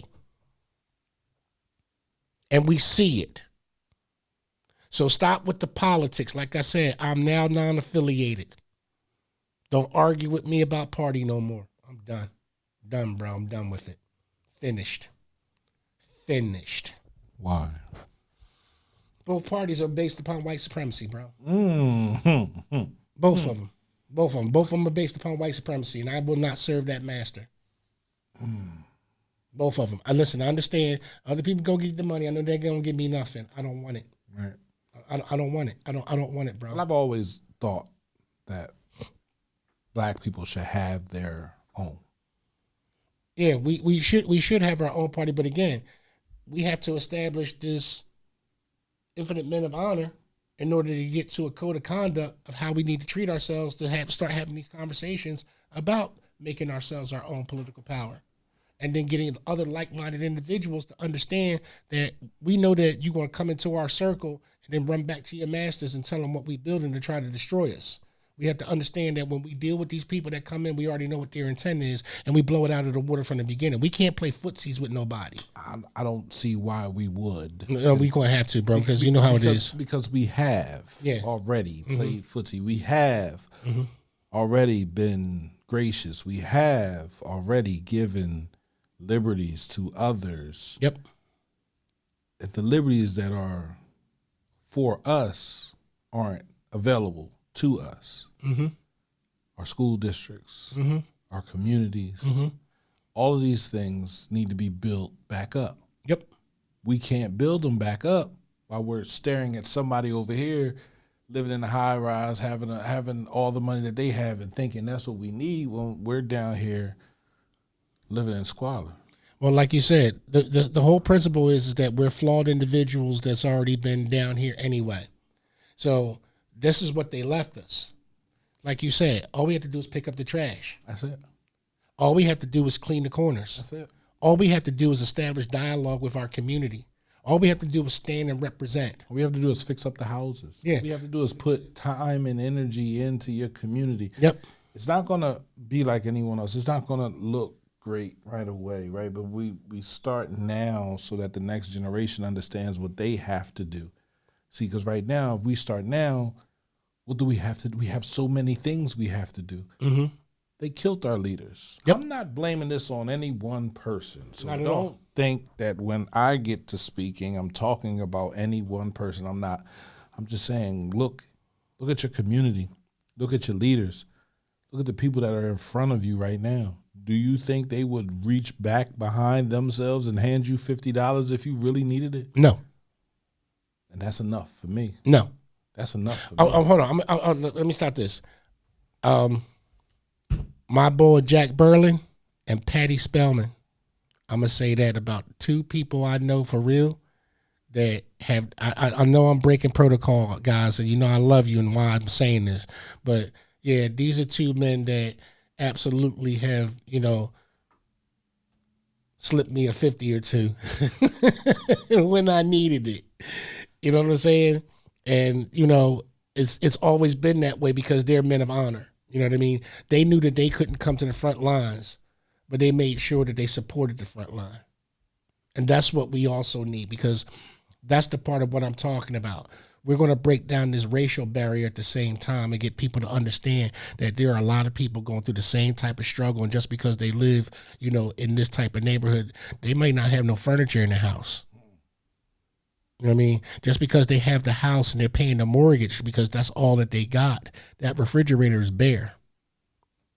And trust me, bro, I've been to some houses where the house has been in their family name and everything like that, and they're trying to hold on to it, and you think that they got wealth because they got a car this or car that. No, a lot of people got left a lot of stuff, inherited, and they got to hold on to it because that's all that they have. They can't buy it, and that's people of different shades and hues. But please understand that there are some people already that have lined up against us, and they are showing that they are willing to vote against our needs very quickly. And that happened in Texas with Jasmine Crockett, because those Hispanics down there said, no. We identify closer to this man than to this woman. That's how Jasmine got knocked off the ballot. I think, but that comes back to us. Yeah. Right? It's the way that we treat our black women. It's the way that we talk to our black women. And, somebody said not long time ago, they said, Pierre, your audience is mostly women. And I was like, well, that should go to show you that black men don't want to hear what we should do. I get that we've been attacked and talked about and ridiculed and yelled at and fussed at and demeaned and all these other things. But listen, if you want forgiveness, you got to give forgiveness. And we've already done that. If you've forgiven the white man to the point where you feel as though you're equal to him, then that's an issue for me. If you forgive the white man, but you don't want to forgive the black woman. When you had a personal relationship with a woman and she decided to do whatever she did, that's just one. Right. That's not a whole group of people sitting there talking about burn his house, kill his kids. Right. That's just one. Right. Now we talk about a whole group of people, and you're quick to want to say, "Oh no, he's so nice, he's so no." Your people are wrong. Yeah. And until you come back here and give us everything that they took out of here, everything that they stole, Everything. I'm talking about. William Penn's name was sold to Philadelphia. How much was that sold for? I like to know. Yeah. Yeah, we need that. Yeah. We need that back. Yeah. You need all of it back. We need all of it back. You need all of it back, and this is where I question leadership, and this is why I question leadership the way that I do. And I say, what's your real modus operandi? What's your real MO with this? Because if you're not elected to make sure that your city, town, municipality benefits, because all I see are everybody raised taxes. Well, not Chester. Everybody raised taxes. Soon as these guys got into power, first thing they did was raise taxes. And what did they do 4 years later? Raise some more taxes. Taxes, taxes, taxes. Well, that's how the government works. That's not how the government works. That's how greed works. Because the government's been working on budgets where we were more profitable. It's about people putting money in their pocket, bro. I don't see where that's happening. You don't see where that's happening? And you don't see where they put money in their pocket? So for me, capital gains projects, okay? If you have a capital gains project, somebody's getting paid. Somebody lobbied, okay? Somebody lobbied. That's usually I watched somebody, and I'm not going to say his name, but I watched somebody lobby right in front of me. They didn't expect to see me in the hall. I watched the whole deal go down, and I listened because I talk about the acoustics in the building at Upper Darby Township. I'm in a corner, and he didn't know I was there. And I listened to how he changed certain language to help this guy get this bid. And when I came around the corner and looked at him, he looked at me because he knew that he was caught. And he was going to wonder if I was going to say anything. But see, the ink was already dry by the time the guy finished signing on it, and I really wouldn't be able to do anything, and ain't nobody going to investigate the person that's helping put money in their pocket. Administrative fees. When your government says on a capital gains project that they have to charge you administrative fees, why are they charging administrative fees for doing a job that they get paid to do anyway? It's the same amount of paper. It's the same amount of paper. Yeah. It's the same amount of time. I learned this by working for another nonprofit, and I asked, "What are administrative fees if we are the people doing the administration?" You feel me? Oh, that's to put money back in the coffers after money is put out. Bro, or paying someone. The paper is paid for. The ink is paid for. What are you putting back into it? That's through the collection of taxes. Okay. What are you talking about? The government. So they have to raise taxes. No. They don't have to raise taxes. This is part of the budget. Every year you're going to get the paper allotment. You're going to get the ink allotment. They're not going to run out of these things, bro. Okay, stop. Well, you got to buy cars. You got to make sure people have money to get houses and buy nice clothes and wear nice. Okay. glasses So this is where the theft comes from. Okay, that's not really. That is theft, bro. That is theft. That is absolute theft. You're charging a fee for doing work that you've been elected or given a job appointed to do already. Your job is to go after these grants and make sure that the township gets that. Just the job you get paid. These people But it's easier to raise taxes. Am I right or wrong?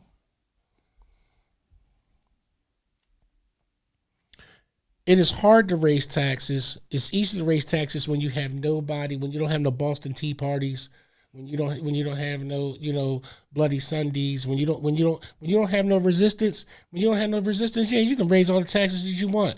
Right. But I can tell you right now, and there's the example of towns, and people say, oh well, they just racist. No, these are people who are sick and tired of being taxed, who showed up and made sure that they kept those people in that building for 8 hours to hear everybody in the town say, if you raise our taxes, all of y'all are out of here. White, Black, Hispanic, Republican, Democrats are tired of being taxed.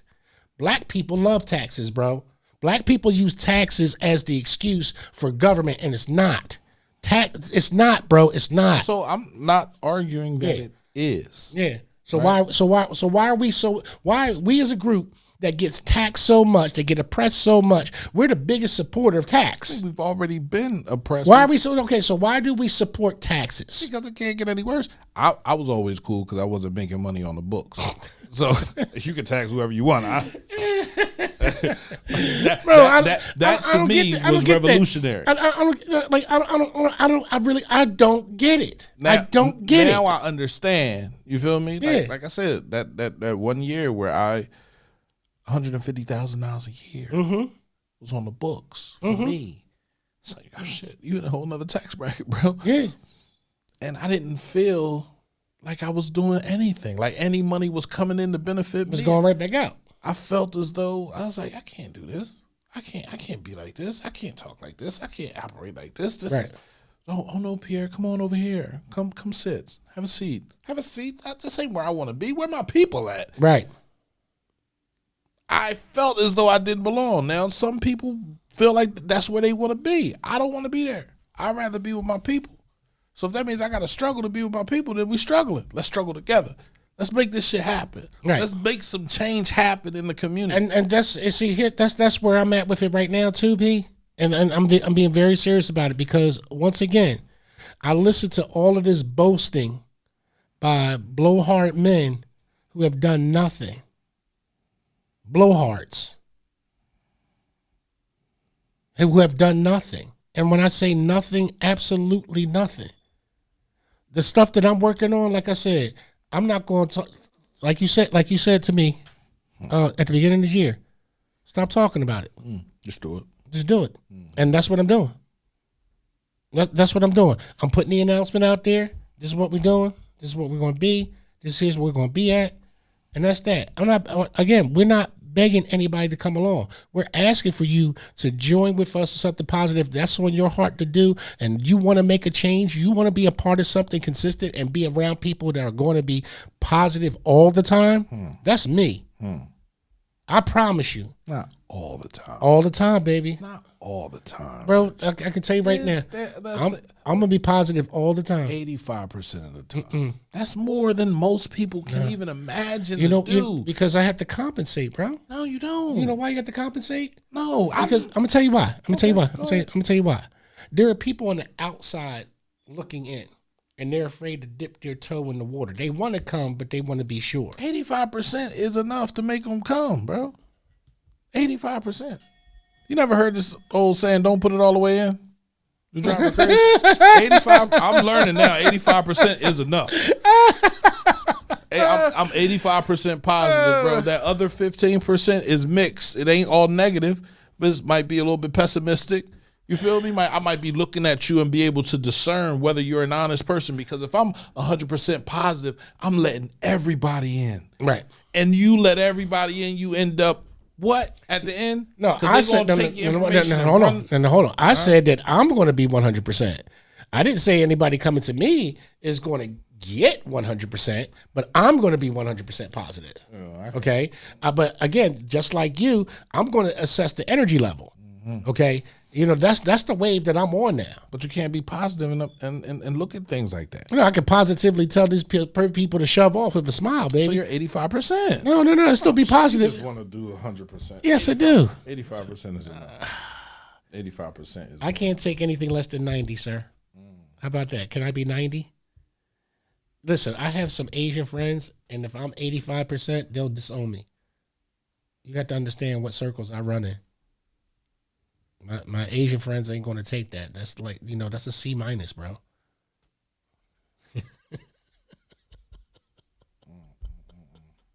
What? It's the truth. It's a C-, man. You got to understand. What's the other guy say? Uncle Roger, emotional damage. Rich Blye, I can't believe that you are not doing the things. You don't do it that way. I'm going to get it. Listen, I promise you, my man is going to be like 85% Rich Blye. Never. Well, they need to get used to this because I went from 15%, bro.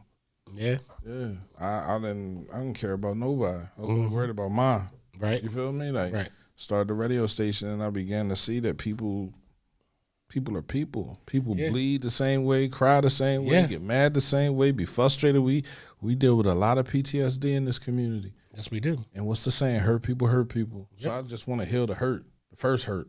That way the second hurt don't happen. Right? And that takes a lot of communication. That takes a lot of talking. That takes a lot of putting yourself in a situation where you're not always going to be the good guy. You feel me? You're not always going to be the person that everybody wants to come to. And I get that. Oh, I know that. That's why I'm saying that it has to be multi-layer positioning with, I know that there's people that's not going to talk to me, but there's people that don't talk to you and vice versa. People don't want to talk to me. Some people do. No, they don't. Yeah, they do. No, they don't. No, they really don't. Accountability. People don't want to talk to me. Bro. Like, People want to talk. You know, people want to talk to me. They either want to tell me that they love me or they want to tell me where I'm wrong. One of the two. they mostly want to tell me where I'm wrong. That's why they don't want to talk to me. I think now I receive more love than hate. You can't point finger at me because 3 more point back at you. So Yeah. I'm going to sit there and say, okay. I think I received more love than hate, and I'm gonna say it's pretty much at the beginning of this year. It's March and everything like that. I think I've gotten more love than hate because I've left hate alone. I'm serious. Like not going to the council meetings and stuff like that. Not responding online. You know, and sometimes it burns the hell out of me not to be able to speak on things that I know that are going on and being part of that voice, but it's time for other people to really, really, really fight for themselves, bro. You know, we can be the warriors and for our community and stuff like that and stand up and everything. But at this point in time, we do have to say to the men that we see, hey, this is your block. What are you going to do? We do have to call that accountability into question with the men that live on these blocks and these young people and say, hey, you know, Miss Harriet down the street, she do the block cleaning on Saturday. You see her out there with a broom. Come on outside. Come out. You know what I mean? When y'all going to have the same leadership roles, like you keep saying you want to be like the big unks and you want to get there. You know how you get there? You start now. You become the big unks now. You have no other choice. Yeah, you come to big unks now. You give these kids something to look up to. These kids look up to you, and I keep saying that to a lot of the young adults, especially the young boys. These kids look up to you. If you're positive, they gonna be positive. Okay, especially young men that are in the age bracket of 19 to 20 to 25. Yeah, when we first Okay. started, when we first started the radio station. Transparency and accountability was on we went to City Hall and we just asked them to calm down with the arguing and the fussing and the fighting and the screaming and the hollering because the community sees that. Right. If children see 2 adults arguing and fussing and fighting, they think it's okay that they do it. And they go to school, they argue and fussing and fighting. But see, they're fighting over something a little bit realer than the facade that they were fighting over in City Hall. Right. You're fighting over not something personal, but the kids are now mad at each other because they're arguing with each other, and he said something about his mom, or he said something about his dad, and he stole something from him, or he took something from him, or he said something about his way.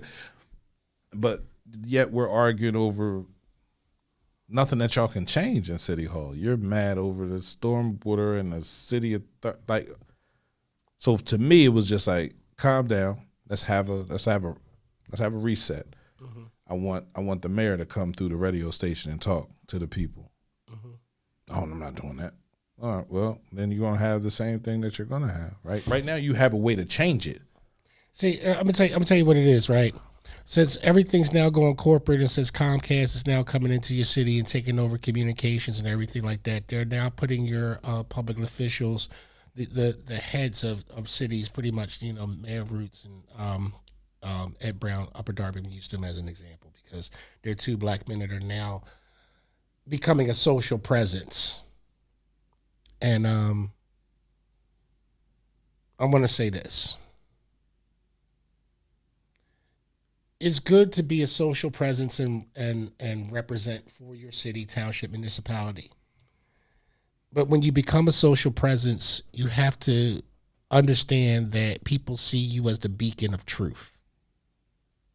Especially when you appear on a platform like this.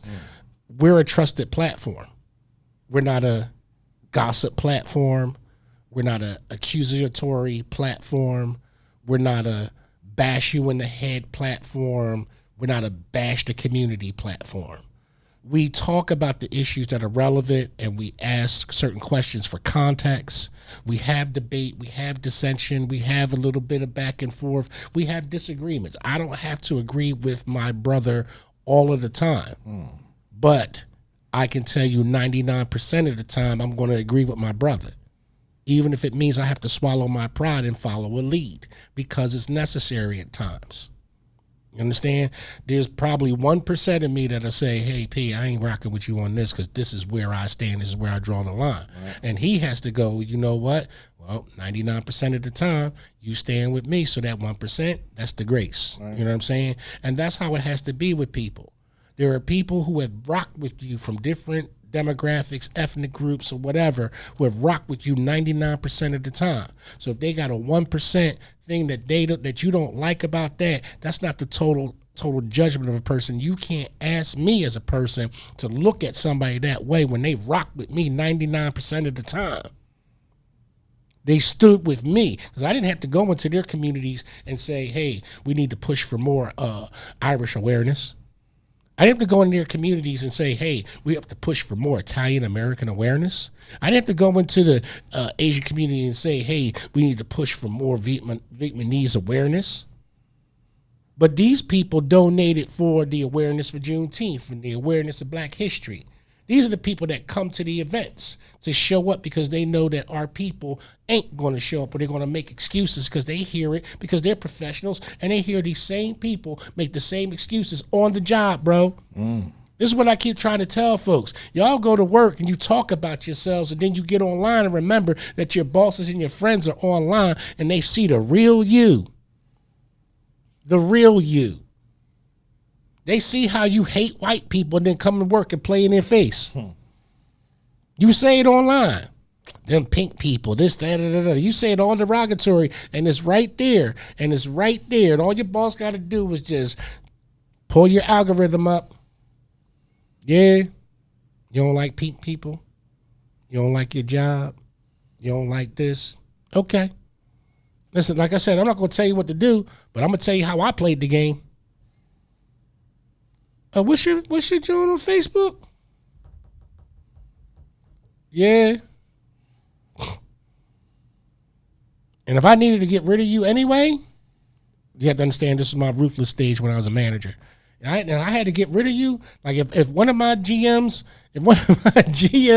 or district manager gave me a green light on an employee when I was in corporate, oh man, do you know how many imaginative ways I came up of how I'm going to make sure that this person gets themselves fired so they don't get no unemployment compensation? Oh, I was ruthless with it, bro. I ain't going to lie. Listen, I gave him the rope, the knife, the gun, everything. Go ahead, just go out there and commit a murder at the table. Mm-hmm. Just go ahead, just mess up one time, get one guest complaint, just one.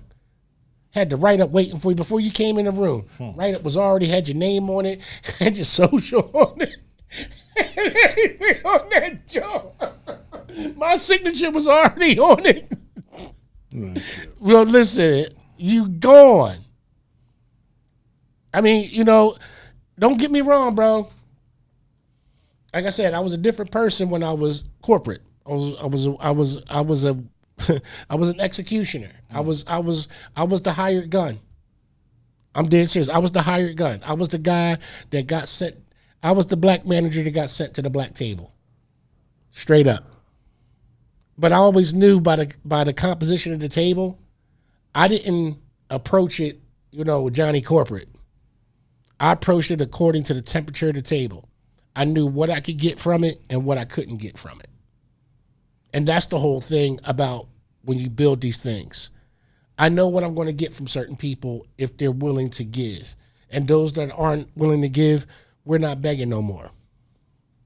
We're just not. There are a lot of people out here who are flawed that are looking for a hand up. There are a lot of men who are sitting up here right now wishing that they had a friend, somebody that they can talk to. There are a lot of men out here who want to be purposeful, but they don't know how, and they need direction, and they're tired of being rejected or tired of being put on hold, or when they go to these people and say, can I be a part of you, and you look down and you don't like their sneakers. I see it all the time, bro. And I really think that that's real despicable that somebody come and ask you for help and the first thing you do is look at the man's shoes. I'm helping a guy right now that's in slides. And right now, we got his identification. And right now, we have his social security card. And right now, we working on his birth certificate. And right now, he already has a job. As soon as he has all 3 pieces of identification, I got a job for him already. It's already in the works, bro. Everything's being layered with this one person. Because what I'm trying to build with this is a pathway to show men that if you follow a certain lead, you're going to be a leader once it's done. We're going to set you out there. You know what I mean? We're not going to set you up wrong. You got to get a true credit union bank account. Because he was like, oh, I need to get direct deposit. I said, what, like a Cash App? No, we ain't doing that. We going to the bank. You're going to open up an account. And you're going to do things like men are supposed to do, save and understand the principles of banking, but through a credit union, so that way you're not getting robbed for fees and everything like that. That's not what we're setting you up for. Okay? That's not what you deal with the banks for. It's better for you to have a credit union. You know, you'll understand the principles and you can come in here anytime and sit down and say, I want to learn more about this. I want to learn how to diversify this funds over into here. What do I get if I put my money over here? We're going to build you up. And then once we get you built up and you feel solidly enough that you can stand on your own, we'll be right there and we'll become your satellite support system. So when you call us as your mentoring, as you're getting out there, as you're running a platform that's something that's to your heart, what's your heart's desire? Because everybody's desire is not going to be what we desire. You know what I'm saying? But they'll join because they want to help build. But we also have to look at what other people want with their own dynamic. And if we can give support to that and build that part up, we now have satellites that operate independently and together cohesively. And that's what we need to do. We don't need just one group doing what they're doing. And then because they don't like you, they don't want to be a part of you. I'm tired of that. I'm tired. I'm tired of everybody wanting to be the rooster. Ain't no hens, you know what I mean? The hens all flee the hen house because you got nothing but roosters. All these cockadoodle-doodlings. Everybody want to be boss. Everybody want to be El Jefe. Everybody want to be the boss. This is not a boss situation being infinite men of honor. We got a president, and after that, everybody else is just going to fall in line. We'll have community coordinator. Everybody's a community coordinator. There you go. There's your title. What do you do? Community coordinator. Community coordinator. We got one president and everybody else is community coordinators. That takes care of titles. Next. We got a president, we got a vice president, we got a secretary, we got a treasurer. Okay, that's for the back office. There we go. Right. All right, but for the field, everybody's a community coordinator. Everybody. We have a sergeant in arms. Of course, you know, for the meetings, of course, for the back office stuff, for the nonprofit LLC, blah, blah, blah. We know that. But for the streets, everybody's a community coordinator. Because that way we don't have that division amongst one person is better than the other. Everybody is doing a specific job, reaching the community's need right where it is, identifying the community's need, bringing the resource of the community's need, mentoring the community's need, leaving the community in a better place than where we found it, and then coming back and making sure that the community's need is reinforced. That's it. It doesn't need to be anything else. Nobody else needs to be Wild Bill Hickok and shoot their guns off. Nobody needs to be going, Calamity Janeing it up. Nobody needs to be none of that. We need people that are going to solidly understand what Infinite Men of Honor is going to be. It's going to be men of honor. Stand up honorably. Be honorable. That's your requirement. Right. Can you meet that requirement? Can you be a brother to your brother? Can you not be backbiting? Can you not be gossipy? Like, we need to get away from these weak, gossiping men. They're weak. They're pulling us down. This is why the women beat us with the stereotype. So once we start talking to these women appropriately like men, as men should, the way that I'm speaking, the way that you speak, the way that other men speak, then they'll start to understand the vibrational that resonates through us. This is about discipline and respect. Respect, I want you to understand that I'm a man standing in front of you. I'm not going to tolerate your mouth talking about me derogatory. I don't care what the trend is or how you talk to other men. If you can't talk to me correctly, don't talk to me at all. I'm not taking no disrespect because I don't give disrespect to women. I don't do that. I don't talk disrespectful to no woman. To no woman. How you doing? Great. How can I help you? Great. Okay. Conversations of mutual interest as far as doing something for the community. I'm working with women to bring that to my American Legion. But these women understand that what I'm talking to them about is what they're doing and how I can help them. And that's that. You know, it's nothing else. We're not hanging out. We ain't partying. Ain't no phone calls. You know what I mean? Ain't going to be all this texting. You know, I got a young lady who wants to start a dance class, and she asked about doing a culinary part to it, you know, on another particular day. And I said, yeah, you know, we can absolutely do that. Let's coordinate that. And her last response was, oh, okay, gotcha. You know what I mean? And that's where it is. We have to have codes of conduct of how we professionally deal with women in this type of, you know, state that we're in when we're helping our community, so they don't feel threatened by our presence, that they understand that what we're asserting is honor. And honor is your chest swelled up. Honor is your chin off your chest. Your honor is with your eyes wide open. Honor is with your head on a swivel. Honor is moving in a way that's a rapid pace. It's not slothful. It's not tugging at my pants every time I walk down the street. That's what you're going to get. That's what you have to understand in the age of men that's coming, that I already foretold 2 years ago. I said the change is coming, the wind is coming, because if you look around, you see more boys than girls, don't you? Being born in 2025 and 2026. You see a lot more boys being born. The age of men is here. But we have to not let what happened during the 80s and the 90s happen again, where we allow people to infiltrate into our communities and change the minds and change the direction of our black communities with our children. We have to ensure that and insulate them from that BS that they put on us before. And that's how we create stronger communities, by having strong men developed in their own communities.